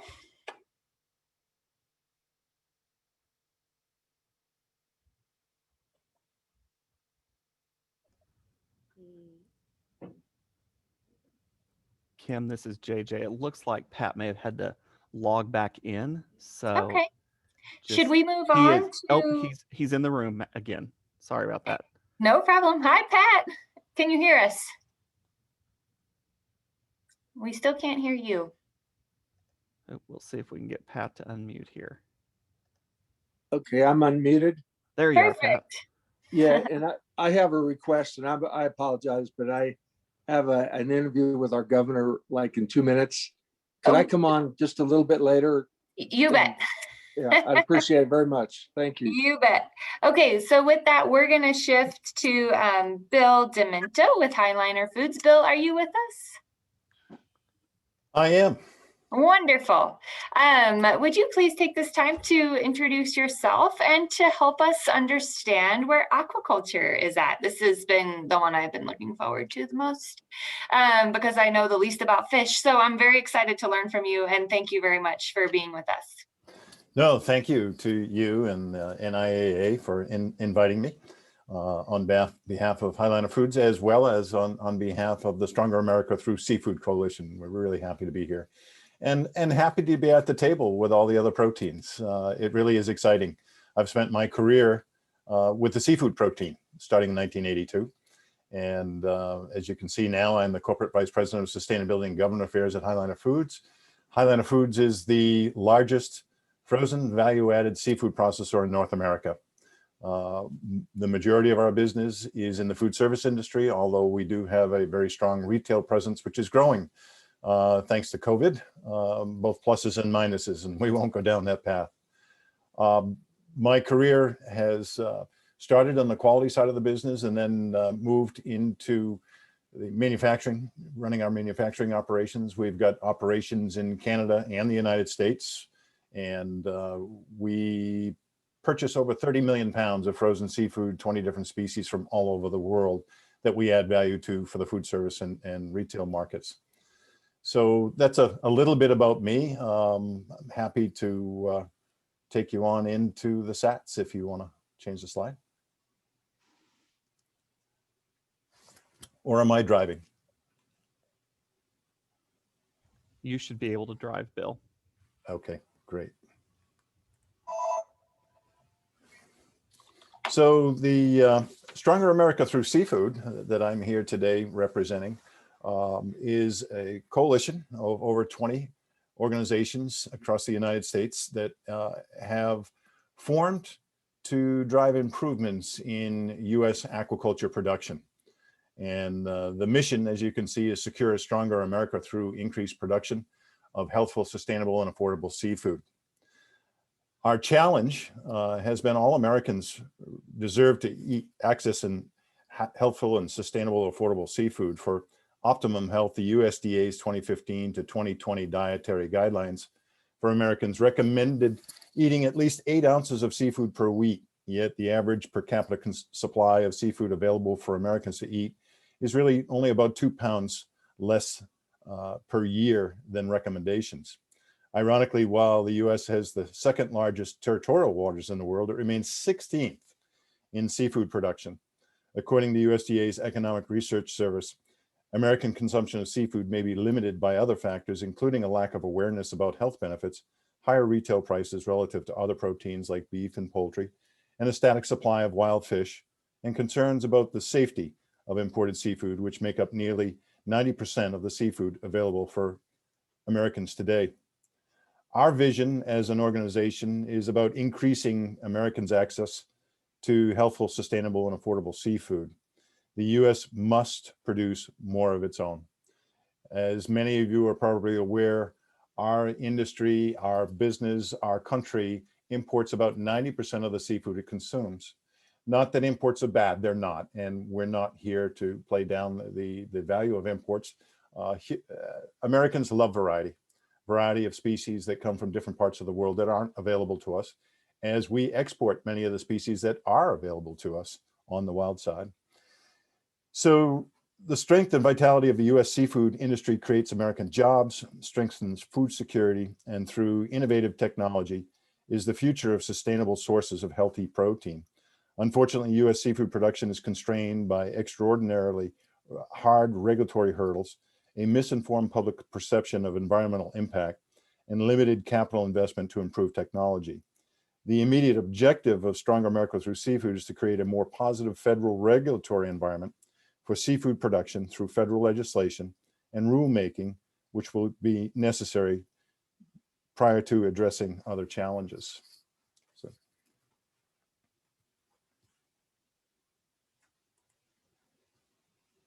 JJ, oh, there we go.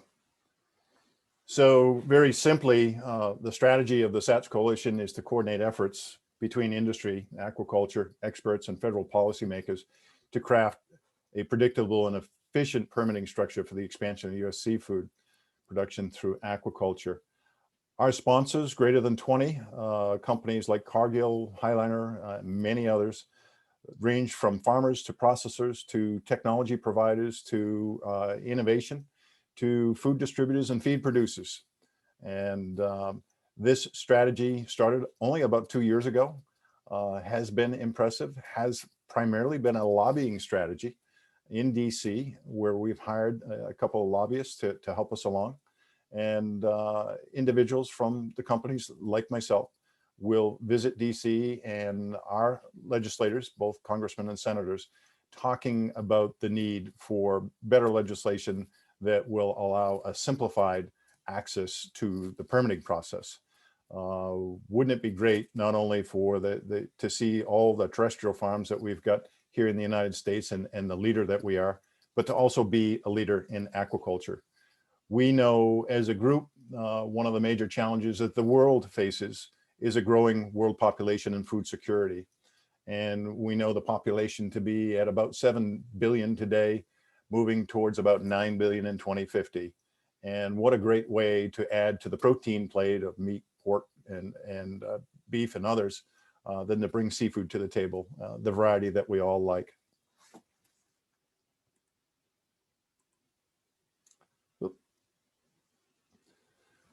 So I talk about how we're going about this.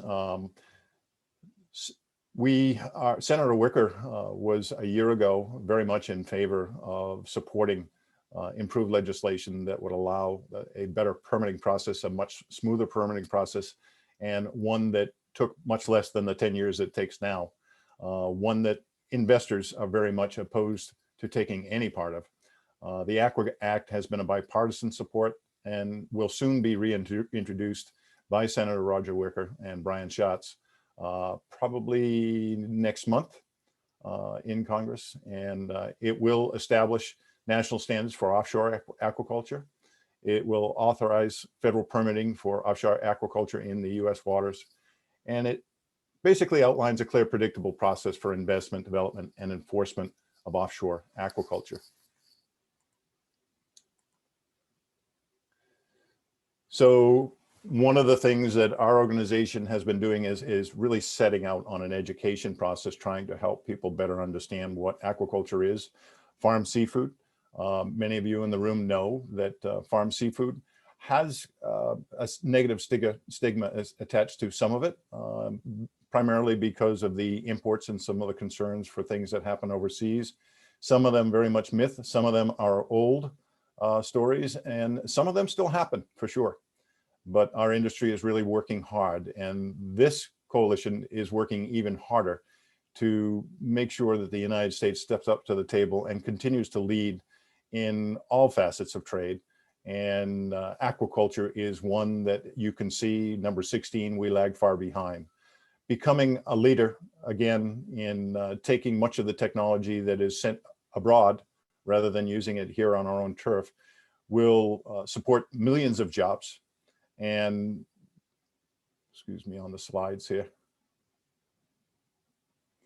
And be of great assistance to some of the work that's currently going on with the SDGs. Some of the previous presentations I saw with David and Sara and Ryan were fantastic with regard to the work that's going on there. Our work in seafood and the SATS Coalition has taken on some research just now to talk about the food system and diversification and how it will play an important role in supporting not only a stable food supply, but be essential to preventing some of the climate change problems that we see today.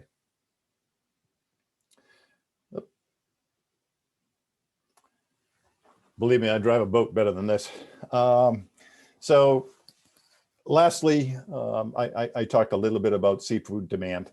And today, 40 million tons of fish are needed to maintain the current demand, let alone feed a growing world population. So aquaculture has a great opportunity from an investment standpoint, from a job standpoint, from an environmental standpoint, and a community standpoint to grow here in the United States.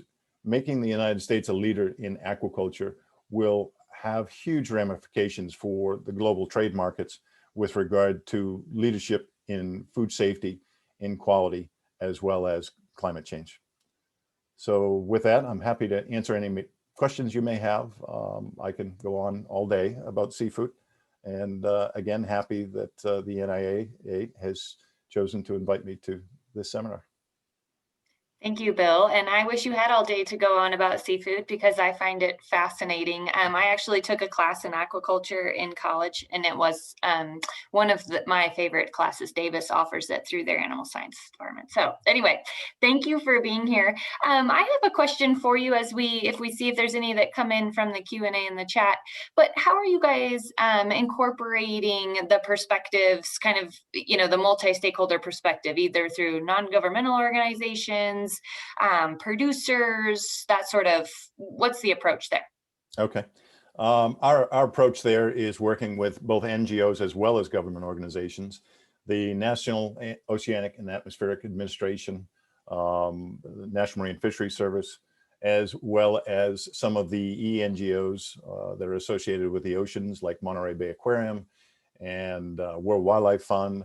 All of them are consulted and open to join us in our meetings and discussions on the Hill. Much of the bill that's being designed right now has input from all of the above.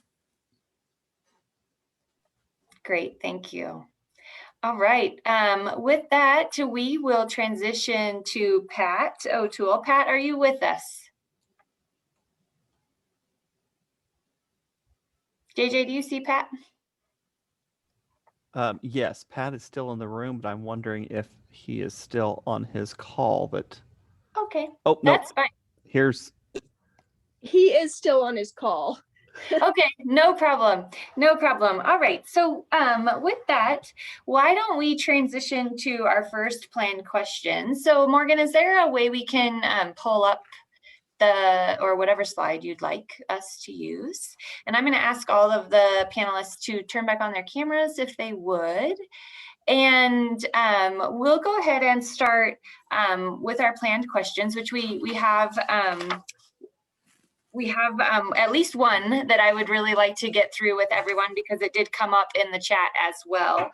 Oh, and we have a Q&A. Hold on, this might be for Bill.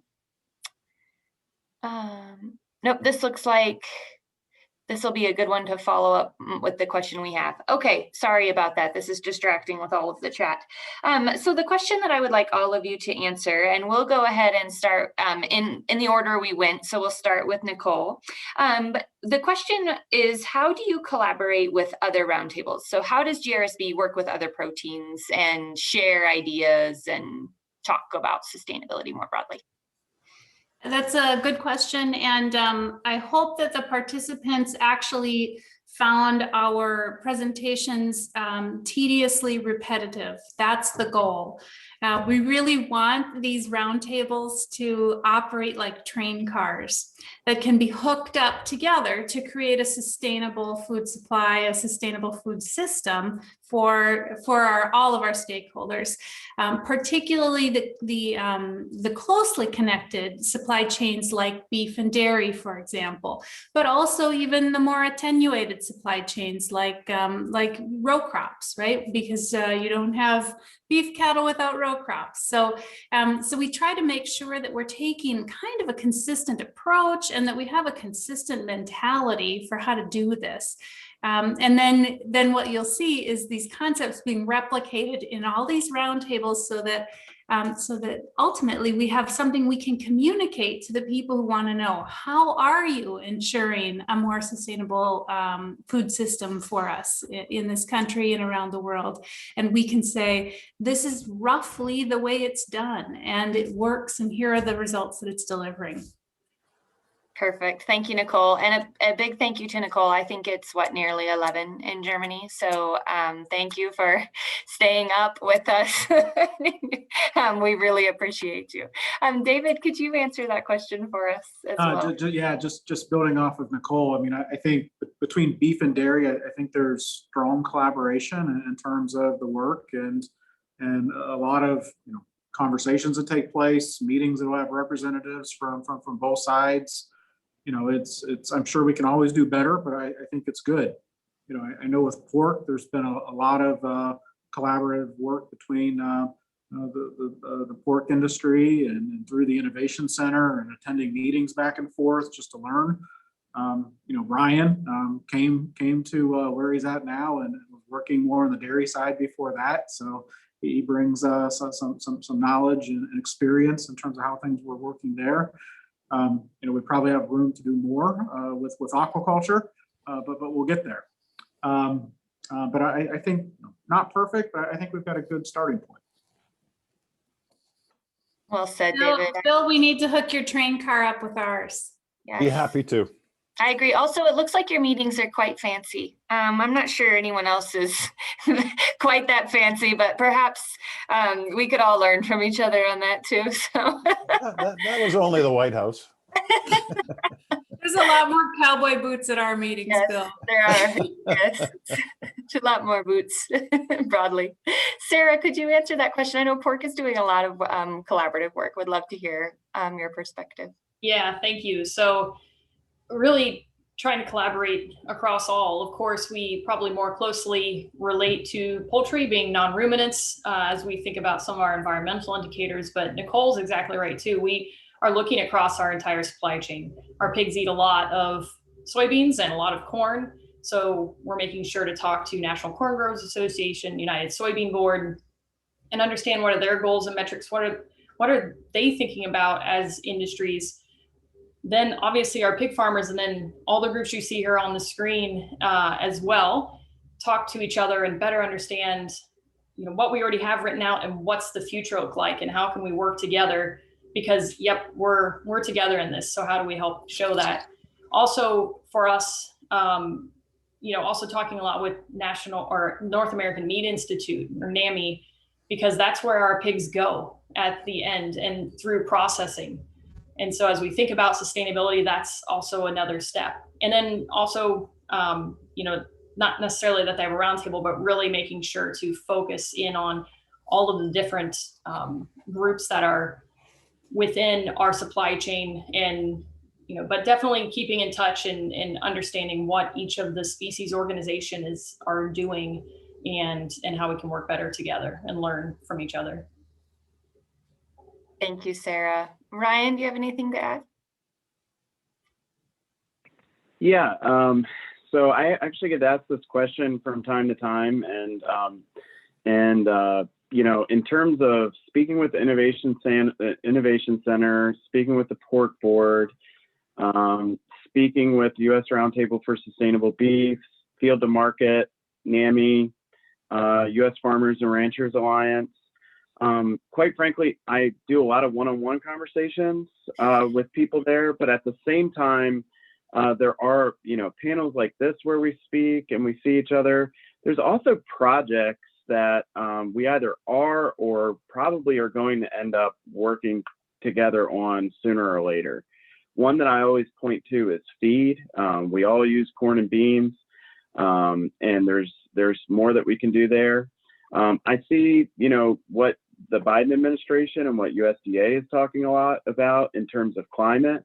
I think that there's going to be an increased emphasis on this that will probably cause either us or our members or our trade associations that are members to work more with one another over time on these types of things. And, we also have manure. And so I know the dairy industry's done a lot with, biogas and nutrient recovery. Pork has done some work there.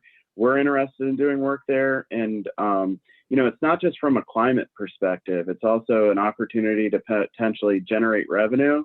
And then there's also a lot of ancillary benefits that could possibly be included with, you know, improving water quality. So there's a lot, to me, on the horizon in terms of where we can work with each other. But we do collaborate and coordinate a lot, you know, through existing means as well. Wonderful. Thank you. That's a great point to bring up the projects, and also just a great call out at these U.S. Initiatives are just incredibly tight, and it's wonderful to see. Bill, how do you guys envision kind of interaction moving forward? How can we do a better job hooking aquaculture into the larger train? You've done it. We're so excited to be here today. And frankly, the industry is just now starting to talk about a seafood promotion council, which would be something along the lines of a checkoff program. Wonderful. And something that's been long overdue. So I would say that we'll be reaching out to all of you for advice and guidance. You've done such a great work on your journey. And although we're a very, very, very old industry, we are just now really starting to scratch the surface on bringing it home and making sure that consumers feel good about another healthy protein. Wonderful. Well, thank you for being here.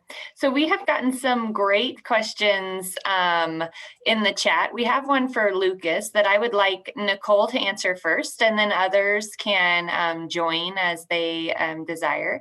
The question is, how does your organization or initiative plan to counteract the fake meat and milk claims of higher or greater sustainability?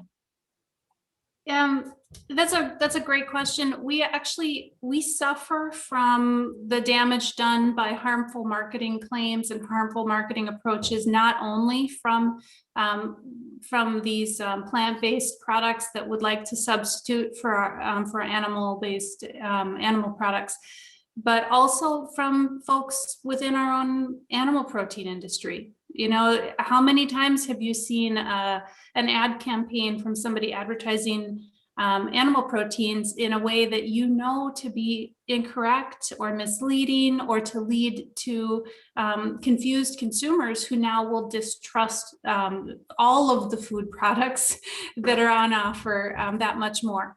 So we definitely are trying to bring a little bit more rationality to that discussion. But I would say it's a bit of a trap. And if you talk to the folks who work in the plant protein business, and if you read what they say, they have a strategy of trying to say outrageous and inflammatory things to get the meat industry to engage in public bickering with them. They want us to get mad and to generate press that way. It's part of a marketing strategy. So we need to recognize that there is an intention there, that if we want to engage, we should do that. But we need to make sure that it's actually in the best interests of our industry, in the best interests of beef producers, and in the best interests of consumers for us to engage in that fight. When and how we have it matters. So I typically, I go to panels when I'm invited and when people want to create like some big debate and some conflict, and I let them kind of, do the conflict thing. And then I just say, hey, listen, people should eat what they want to eat. People should eat the things that make them healthy and meet their needs. My job is to make beef more sustainable. And that's what I'm doing, so that all the people who want to eat beef can feel really good about it. And if somebody else wants to make a different product, I hope they're also making their product more sustainable, because they've got issues too. But I'm not here to say, if you eat this, you can't eat that.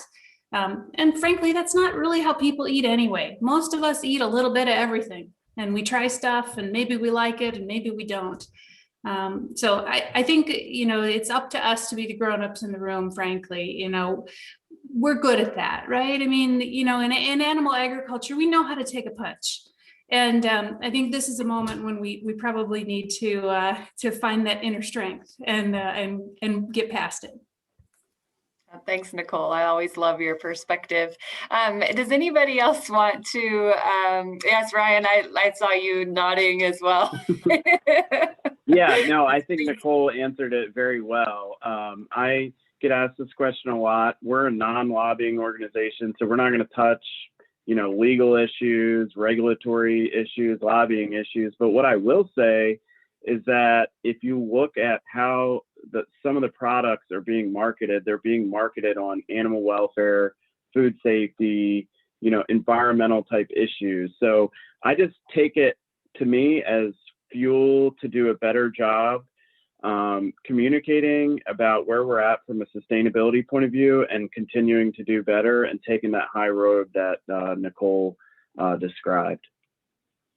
So I do find it to be a signal that we need to do better from, a sustainability perspective, not just in terms of, improvement. I think that's a key part of it, but also our communicating about our improvement and where we're at from a sustainability perspective. Yeah, Great. Go ahead. Let's start with David. If we start with the dairy case and, give the alternative, in our case, primarily beverages, positive, is that they've created a lot more room for dairy to innovate. And when people are getting used to paying $4 or $5 for a half gallon of stuff, that creates more opportunity for dairy and dairy-based products to innovate differently than when it was just red cap, blue cap, yellow cap, or something in the case. And we think that'll lead to more great, nutritious, great tasting, indulgent products for consumers. And then building off of Ryan, I believe dairy can compete with anybody on nutrition. We think we can compete with anybody on community and the role that farms play across rural America and the fabric within that.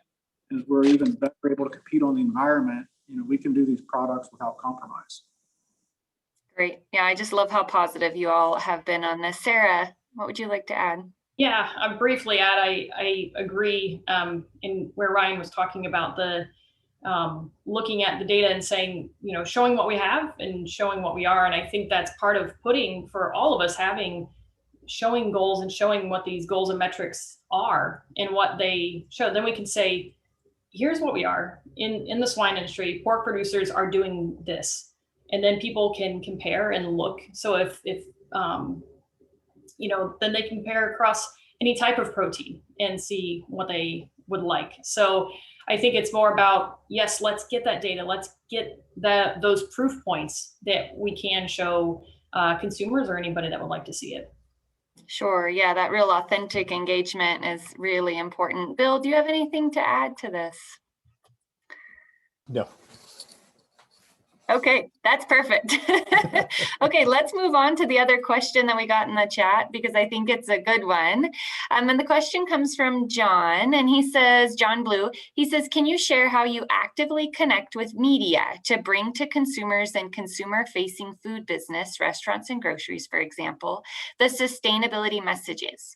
What is your strategy or tactics? Great question, John. And Sarah, would you like to take this to start? Pork Board does a lot of this kind of work. Yes. So one moment, I'm sorry, could you repeat that? Yes, I hope I can still see it. I can't still see it. Well, maybe I can in the answered. Hold on. Oh, actively connect with media to bring consumers to consumer-facing food. Yes. Yes. So yeah, it's a great question, and it is something that the National Pork Board really focuses on, working with our customers or with the channel, retail, people in retail and food service, to help them understand what we're doing in the swine industry so that then they are empowered to also talk about it. So we can reach out to consumers ourselves, and we do that through digital channels and ways like that. But it's also best if we can empower our state organizations and those people that are consumer facing.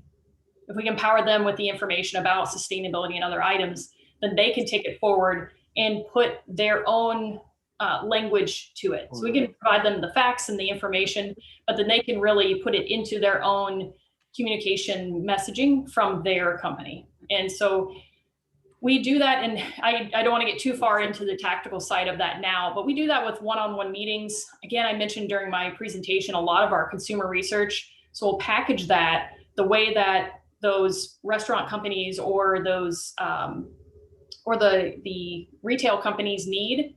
And so they might say, we're targeting this kind of consumer and this age bracket, and then we can go and look at our research and say, okay, this is what that consumer is thinking and how you can reach them. So that is something that we do frequently, and I'd be happy to talk more about that offline if needed. Wonderful. Thank you, Sarah. Would anybody else like to respond to that? And then after one more quick response, if there is one, we'll pivot back to Pat O'Toole and allow him to give an update on the small ruminants. Any other responses on the media question? Okay, Morgan, could you take us back? Thank you, panelists. If we run out of time while Pat is discussing, it is so good to see you all. I feel like I haven't seen any of you in forever, so just so nice to see you. And congratulations on all of the wonderful work. Morgan, can you take us back to Pat's slides? And then Pat will pivot. Oh, things are shifting. We'll pivot back to you. And Pat, I think we actually only have 4 minutes. So I apologize. It's going to be short. Yeah, let me get started. I apologize. You know, this is an opportunity for me to talk to our governor about water. And every one of our discussions you've had today has a water component to it, because the livestock industry and the water place is similar. We're all in the same place, and whether it be water quality or quantity or the change of what's going on in our forests. Our family is a cattle, sheep, horses, dogs, and children. That's what we do. And I'm put some pictures up, most of the sheep side, because that's our small ruminant, but we do multi-species grazing in the national forest in the summer on BLM private land. We irrigate, and our ability to influence our individual landscape is pretty significant. You know, and I'm on the board of Solutions from the Land. And so I'm involved in some of those discussions about how the livestock industry is going to be critically discussed on an international level. We have a great story to tell. And I think that, you know, my analysis of what's going on in DC, for example, is confusion. And they don't know what carbon means yet. They don't understand what biodiversity means. They don't understand what payment for ecological services mean in a way that is going to be different as we evolve into a much fuller understanding of all these pieces. And, you know, we're individual producers, but I'm president of a group called Family Farm Alliance that represents irrigated ag in the Western states. If there's an issue in agriculture in DC, we're there. And we raise every crop and every animal that's raised in the Western states. It's all about water. And what we have to figure out is our story is not only a good story, it's a great story. And for example, you know, we irrigate and we raise hay off our irrigation. And there's this huge move to efficiency. I call it the myth of efficiency.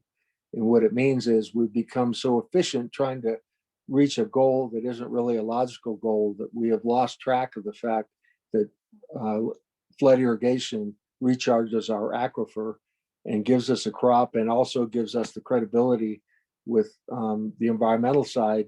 There aren't any potentially listed migratory birds because of the habitat that farmers and ranchers in the West create. And when you understand the whole story, we're not going to be talking specifically about how much carbon you sequester. You're going to be talking about it in the context of a much bigger story of all the things that you do. And there's several pictures in here of the national forest that we run in, and I spent my whole life riding horses through trees. I mean, we're a horseback outfit. Everything we do, with the exception of a little bit of four-wheeling in our irrigation, is horseback because the country's rough. And we used to ride horses through trees. You don't do that anymore. They're all dead, and it's pickup sticks. And so what we understand is the water resource is not going to be delivering water here, the headwaters of the Colorado River, because until the forest is healed, we're not going to deliver water into the system. And that's going to require decades of work that in my mind is going to be in combination, I call it agroforestry, where the agriculture permittee and irrigator and the deeded land interspersed with the public lands are the ones that are going to heal the forest and bring it back to function, because we're the people that are on the ground. And I think that's one of the really misunderstood parts about agriculture, is that you have to have people on the ground to have success. And whatever the commodity that we're producing, there are so many ancillary benefits that are happening because of farms and ranches being open spaces. We haven't calculated that. We haven't begun to calculate that. And I think as part of these discussions about the value of agriculture, we've got to start calculating all the ancillary benefits, the ecological services, the things that we do. And for example, our family has taken BLM ground, 98% of which oil and gas is not reclaimed. We've used sheep to reclaim 100% of several hundred acres of BLM ground that hasn't been, and that creates incredible air quality. It takes away noxious weeds and invasive weeds. We think we're going to be able to do the same thing in the forest with livestock reclaiming after logging and reclaiming those roads that are, such a big issue for water quality and for runoff. So again, I apologize. I had a lot to say that, kind of went by the wayside, but I appreciate the ability to be here and represent that, animal agriculture is so critically important to what our culture of our country is. And, there's vegans and demonizers, and I saw a thing today where they're essentially trying to eliminate with a voter referendum all of animal agriculture in Oregon, as well as one in Colorado. I mean, we have to tell our story because it's the right story. And the one last thing I'll say is our family has really made a point. We've been in National Geographic and Smithsonian on we've got people filming from all over the world, our sage grouse, endangered species. It's because we have a good story to tell. And we have to tell that story family by family to be able to get the word out of just how important it is and what we do. So again, thank you. I hope I fit within the context of time, but thanks for the opportunity. Yeah, it's funny how things work out. I couldn't have asked for a better way to end such a impressive panel. And Pat, thank you so much for sharing pictures of your ranch and your family. Absolutely exemplifies what I think the entire panel was about, which was really, the importance of environmental sustainability and how different animal agricultural industries are approaching that. So thank you so much to Pat and to all of our panelists. Linda, I will turn it back over to you. Thanks so much, Kim. What a great amount of diverse information, interesting information. And there was one comment within our chat from someone who said it's really great and unusual to see, so many of the proteins represented, in one group. So I want to thank you to Kim again. Thank you, Nicole, David, Sarah, Ryan, Pat, and Bill. You dedicated so much time and brought us such great information. Right now, and we really appreciate what you've done today and the information you've shared. Right now, we are going to take a 15-minute technology and bio break. So feel free to stay logged in. We will reconvene at 4:30. We're very much on time, and I appreciate that. But we will see you at 4:30 for our next presentation. Thank you again, panel. Hello, everybody, and welcome back. As we're moving quickly forward, we will move to our next speaker. As we explored today, animal agriculture has an opportunity to continue to be an industry sector that is a good steward for our environment. Today, Dr. Marty Matlock is no stranger to conversations that bring together animal agriculture and environmental stewardship. Sharing his thoughts, designing net negative carbon agriculture, I'd like to introduce Dr. Marty Matlock. Hello, I'm Dr. Marty Matlock, Professor of Biological and Agricultural Engineering at the University of Arkansas. It's my pleasure to speak to you today about designing a carbon negative agricultural system for the United States and the world.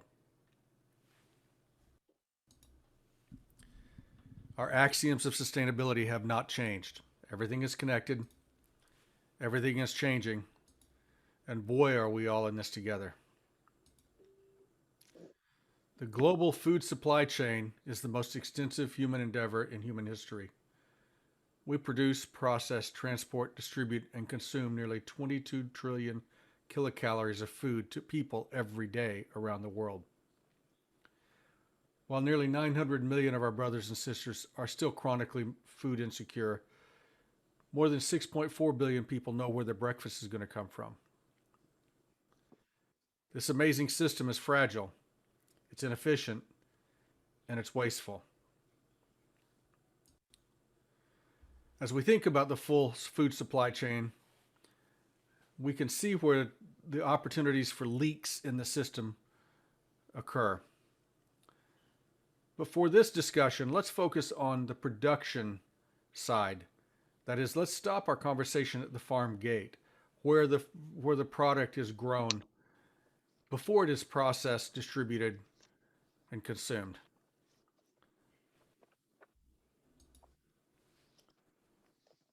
Our global food system has complexities that go well beyond the challenges of sustainability. They include issues of equity, of human rights, of fundamental abilities of people to survive day to day. So as we think about building a sustainable food system, we have to remember that sustainability is not just about environmental metrics, that the human metrics of human prosperity are our most valuable indicator of the sustainability of our systems. These are adequately reflected in the Sustainable Development Goals, where we prioritize a number of human-driven characteristics of sustainability: ending poverty, ending hunger, good health and well-being, quality education, gender equality, etc. Of the 17 goals, only 4 directly focus on environmental issues. Now, everything is connected. The environment is connected to all of these things. You can't have clean water and sanitation without a good environment. But let's be clear that sustainability is a human endeavor. We are trying to sustain human prosperity, which is what makes this difficult, because we have to often make choices about what we value today in order to achieve that prosperity. Sometimes we have to reduce the well-being of one of these characteristics, life below water, life on the land, for example, in order to improve the others. When we have the opportunity to actually improve all of these systems, we must take it, because those are rare opportunities. And sustainable agriculture on the land is one of those opportunities. Because one phenomena is not getting better. Our world is heating up. Anthropogenic emissions of greenhouse gases, particularly CO2, methane, and nitrous oxide, are accelerating temperature or energy dynamics in the atmosphere, resulting in climate change. We're seeing it all around the planet.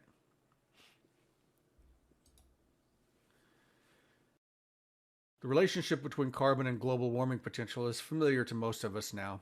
We understand that the greenhouse gas that we generally refer to as carbon dioxide, CO2, but that other greenhouse gases like CH4 methane and N2O nitrous oxide are also important greenhouse gases. And in fact, over a 20-year period, methane can have 84 times the global warming potential as CO2, or CO2 equivalent. That's why we talk about CO2e. And nitrous oxide can be 264 times the impact. Over a 100-year period, methane's impact goes down to 28 times, and and the nitrous oxide impact is roughly the same, 265. Now, the global temperature potential for these systems are generally not used in our analyses, but they're important to consider too, that for the 20-year GTP for methane is 67 and the 100-year GTP is 4, whereas nitrous oxide is 277 and 234 respectively. Stays pretty stable. It's what makes nitrous oxide such a villain as a greenhouse gas. So we start designing negative carbon agriculture with better measurements of where the global warming potential is coming from. We know that the total greenhouse gas emissions by economic sector in the United States are distributed roughly equally between transportation, electricity, industry, and ag and commercial residential.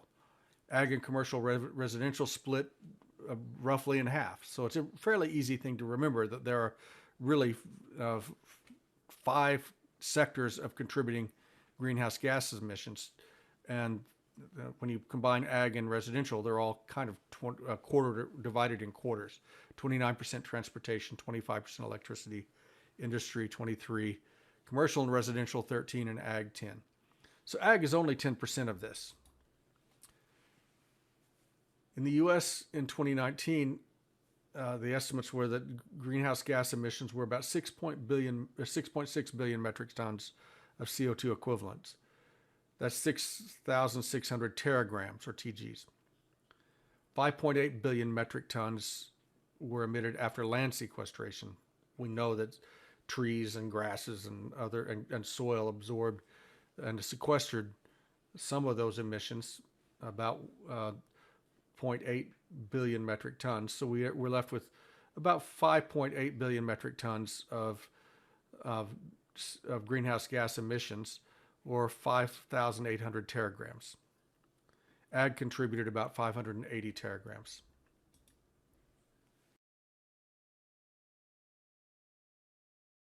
A teragram is 1 million metric tons, roughly. So if we look at changes over the last 30 years in agriculture, we can see that crop cultivation increased about 8.4%. Now, we had dramatic increases in yield over that time, yet we only increased crop cultivation emissions by about 8%. Livestock production and yield also increased dramatically over the last 30 years, yet we only increased emissions about 20%. Fuel combustion actually decreased across these sectors.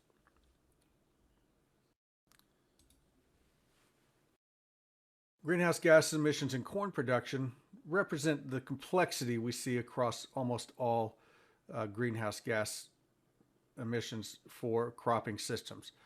It's a big continent with a lot of variability across the landscape. So as we look at major corn producing counties in the United States and we average global warming potential across major corn producing counties, we saw that we have about a 0.47 kilograms of CO2 equivalent emissions per kilogram of corn produced on a yield basis. The largest sources of this global warming potential were nitrogen fertilizer applications and emissions, fuel for cultivations, and as you can see in the bar charts, with the sort of darker blue segment of the bar, when we irrigate, the pumping of water, which is an high energy demand system, drove up greenhouse gas emissions for those counties. Global average beef global warming potential is highly variable. If we look at global warming potential for 20 years and 100 years, Lynch et al. Evaluated these and found that for 20 years, the mean was about 41 kilograms of CO2 emissions per kilogram of live weight, with a standard deviation of 16, with a range of 23 to 95. The 100-year impact had a narrower range and a lower impact for 100-year because of the greenhouse gas emissions from methane at 100-year being lower. Or the impact of methane. So it's 16.7 with a standard deviation of 5.6 and a range of 10 to 32. The range is important because the range globally indicates the potential for improvement of these systems, the high variability of these systems. But we expand our understanding of methane sources and impacts in animal agriculture if we're going to design a negative carbon agricultural system. Our global methane budget is very complicated. We basically have fossil fuel and production use, ag waste, biomass burning, wetlands, and other natural emissions into the atmosphere for a total emissions of about 558 million tons of methane per year. So a million ton is a teragram. So 558 teragrams of methane per year.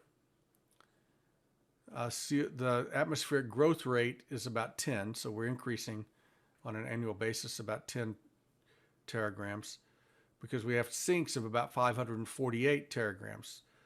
Chemical reactions in the atmosphere take care of most, and then the soil currently absorbs and actually metabolizes about 33 teragrams of methane a year. This is important. Pay attention to that 33 teragrams in soil because this is something that is understood but has not been well accounted for as we think about the role of agriculture and biogenic methane. And also notice the category of 188 teragrams of emissions of methane to the atmosphere from the Global Carbon Project is a combination of agriculture and landfills, which is and other waste, which is an odd pairing. It seems like a leftover bucket. As we look at EPA's data, we see that methane emissions, our total methane emissions, our global warming potential is 580 teragram. So remember, global is 580 teragrams. Enteric methane is 6.66 teragrams. Manure management, 2.65. Natural fluxes into the soil were 33. This is in the United States, by the way, from this. So we have a total of 26.23 teragrams of methane in the United States from all human activities on an annual basis. So what's the cow got to do with this? We all know this. This is an animal agriculture meeting. So methanogenesis is a key part of the metabolism of many animals, bovines included. Enteric methane is a natural byproduct of ruminal fermentation. It's the way cows can take a relatively low value cellulosic material like grass and convert it into high quality protein, fats, and nutrients for humans. Now, when that methane is released from the cow, it's expelled out predominantly through burping or through the mouth. Some of that goes into soil oxidation, and some of it is converted in the atmosphere. And over time, over a very short period of time, it really disappears fast, as you can see from this chart. Over 9 to 12 years, methane is broken down into carbon monoxide or dioxide and water by hydroxyl radicals in the atmosphere. That methane that is at least makes it to the atmosphere. A lot of methane from biogenic sources doesn't make it into the atmosphere because there are methanogenic bacteria in the soil and frankly in the manure that will facultatively utilize that methane as an electron receptor, as a food source.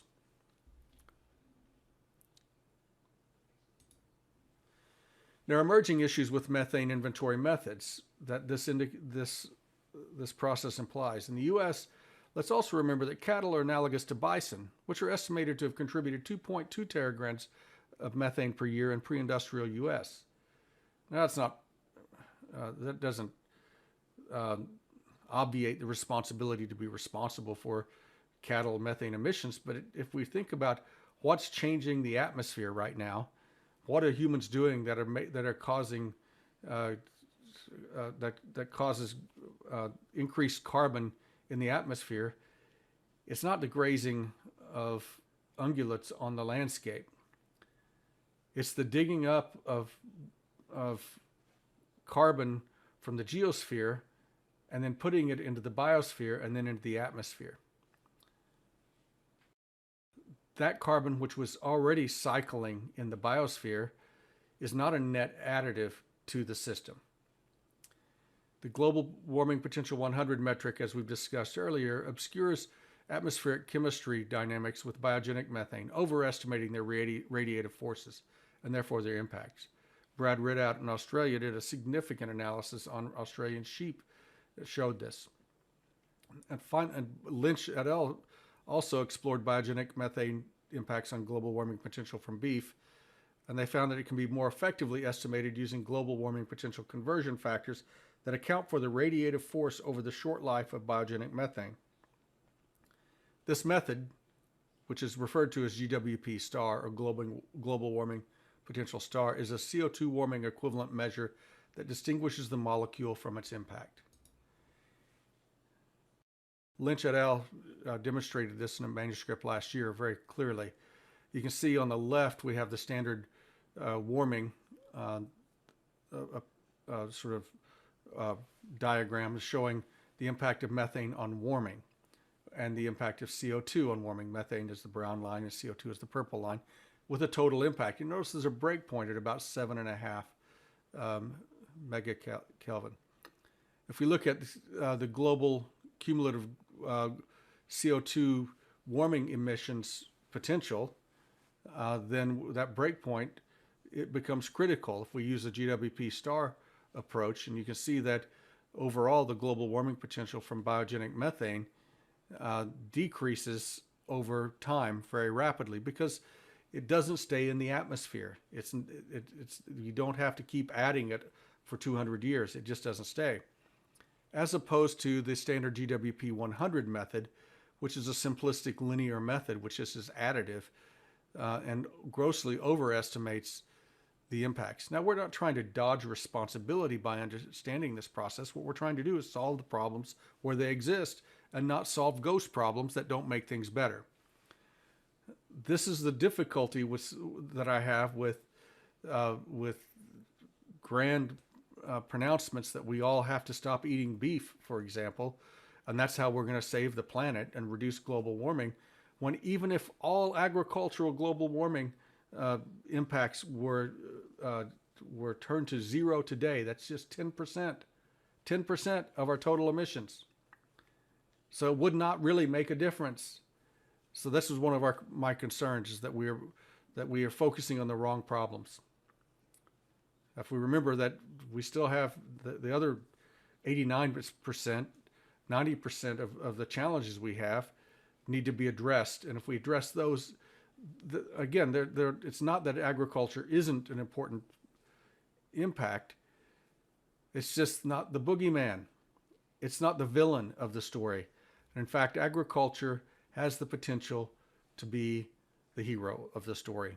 As we explore how carbon cycles in the soil can be expanded to restore soil health and sequester carbon from the atmosphere. COP21 advocated a 4 per mil soils for security and the climate. Now, 4 per mil was not a familiar term to me. We all know what percent is. It's per 100. Per mil is per 1,000. Think milliliter. So I think it's 1,000. So 4 per 1,000 soil. So we're talking about 0.4%. If we can sequester 0.4% of our, increase our soil carbon by 0.4%, we can dramatically change the atmospheric dynamics of carbon. We have 8.9 gigatons of carbon annually emitted into the atmosphere. Soil organic carbon up to 2 meters deep currently stores 2,400 gigatons of carbon. So that's if we are, by the way, this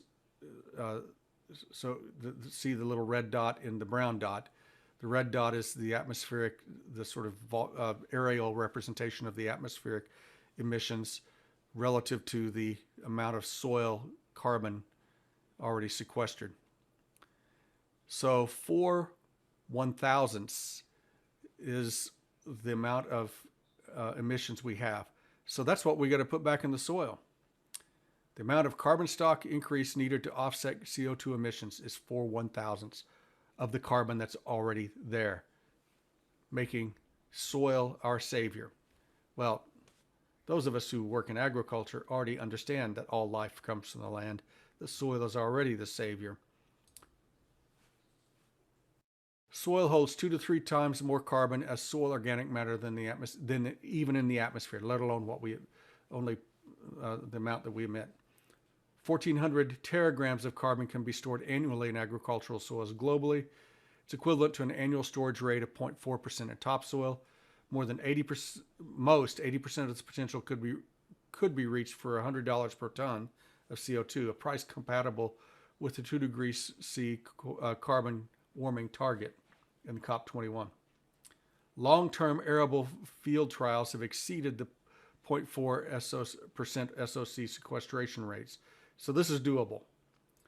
The 4 per mil, or 0.4% of this, equates to an average sequestration rate to offset emissions at 0.6 tons of carbon per hectare per year. 0.6 tons, 600 kilograms of carbon per hectare per year.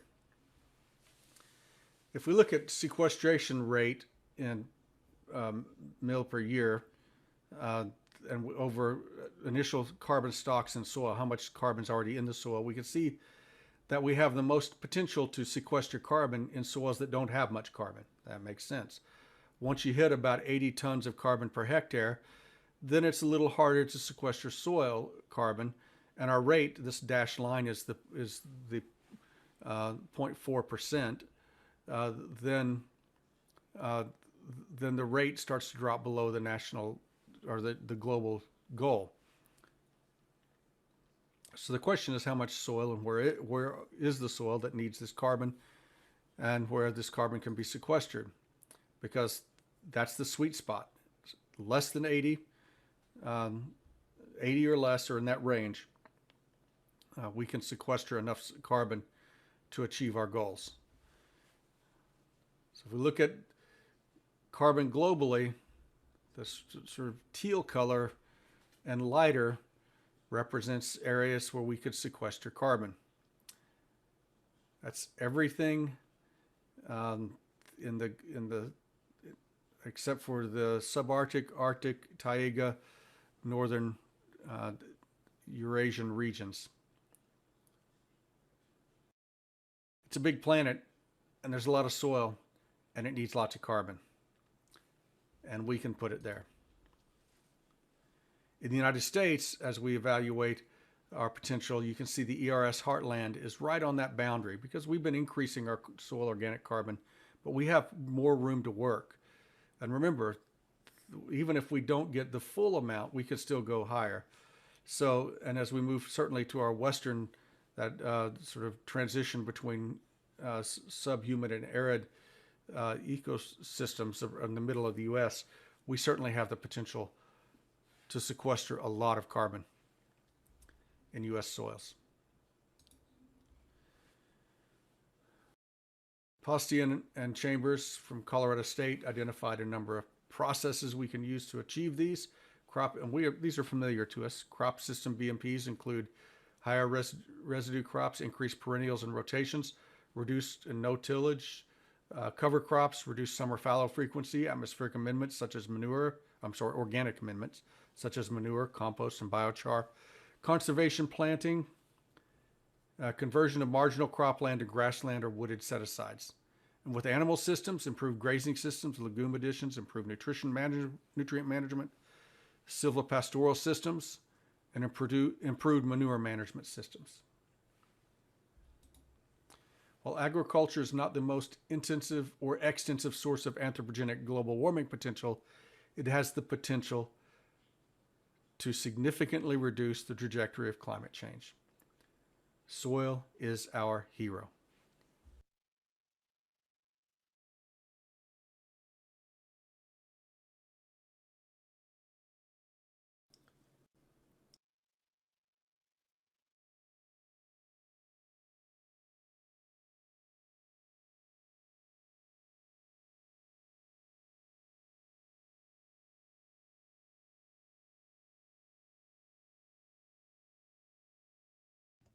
Oh, Linda, there you go.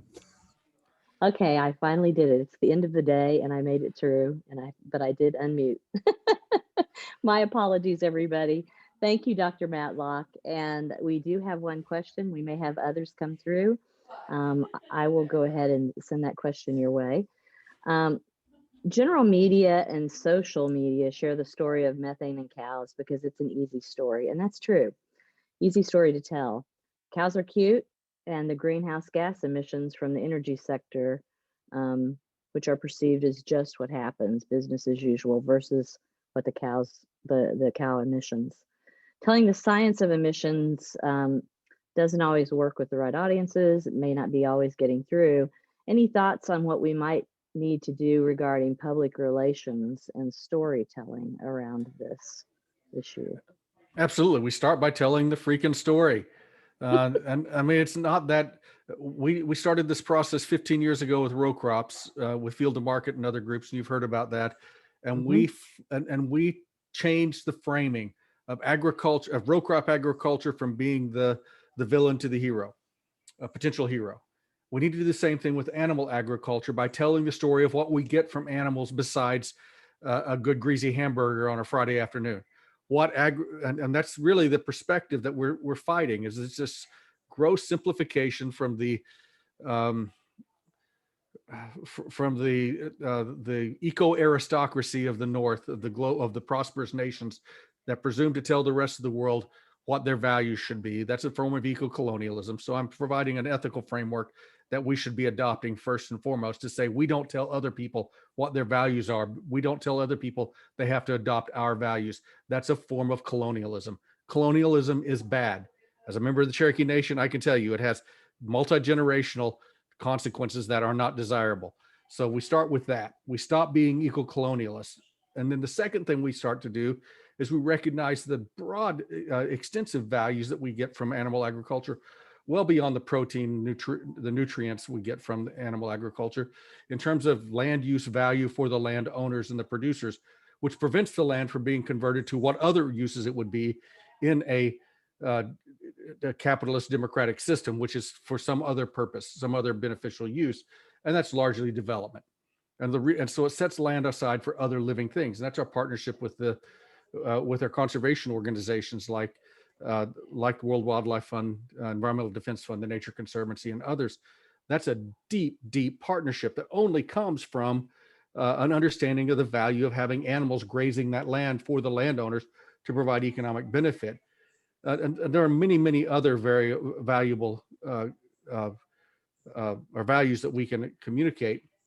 But when you have influential people like Bill Gates saying we should all stop eating beef, we need to stand up and say, if everyone stopped eating beef, the impact it would have on global warming would be less than some ridiculous comparison like 3 airplane flights a year.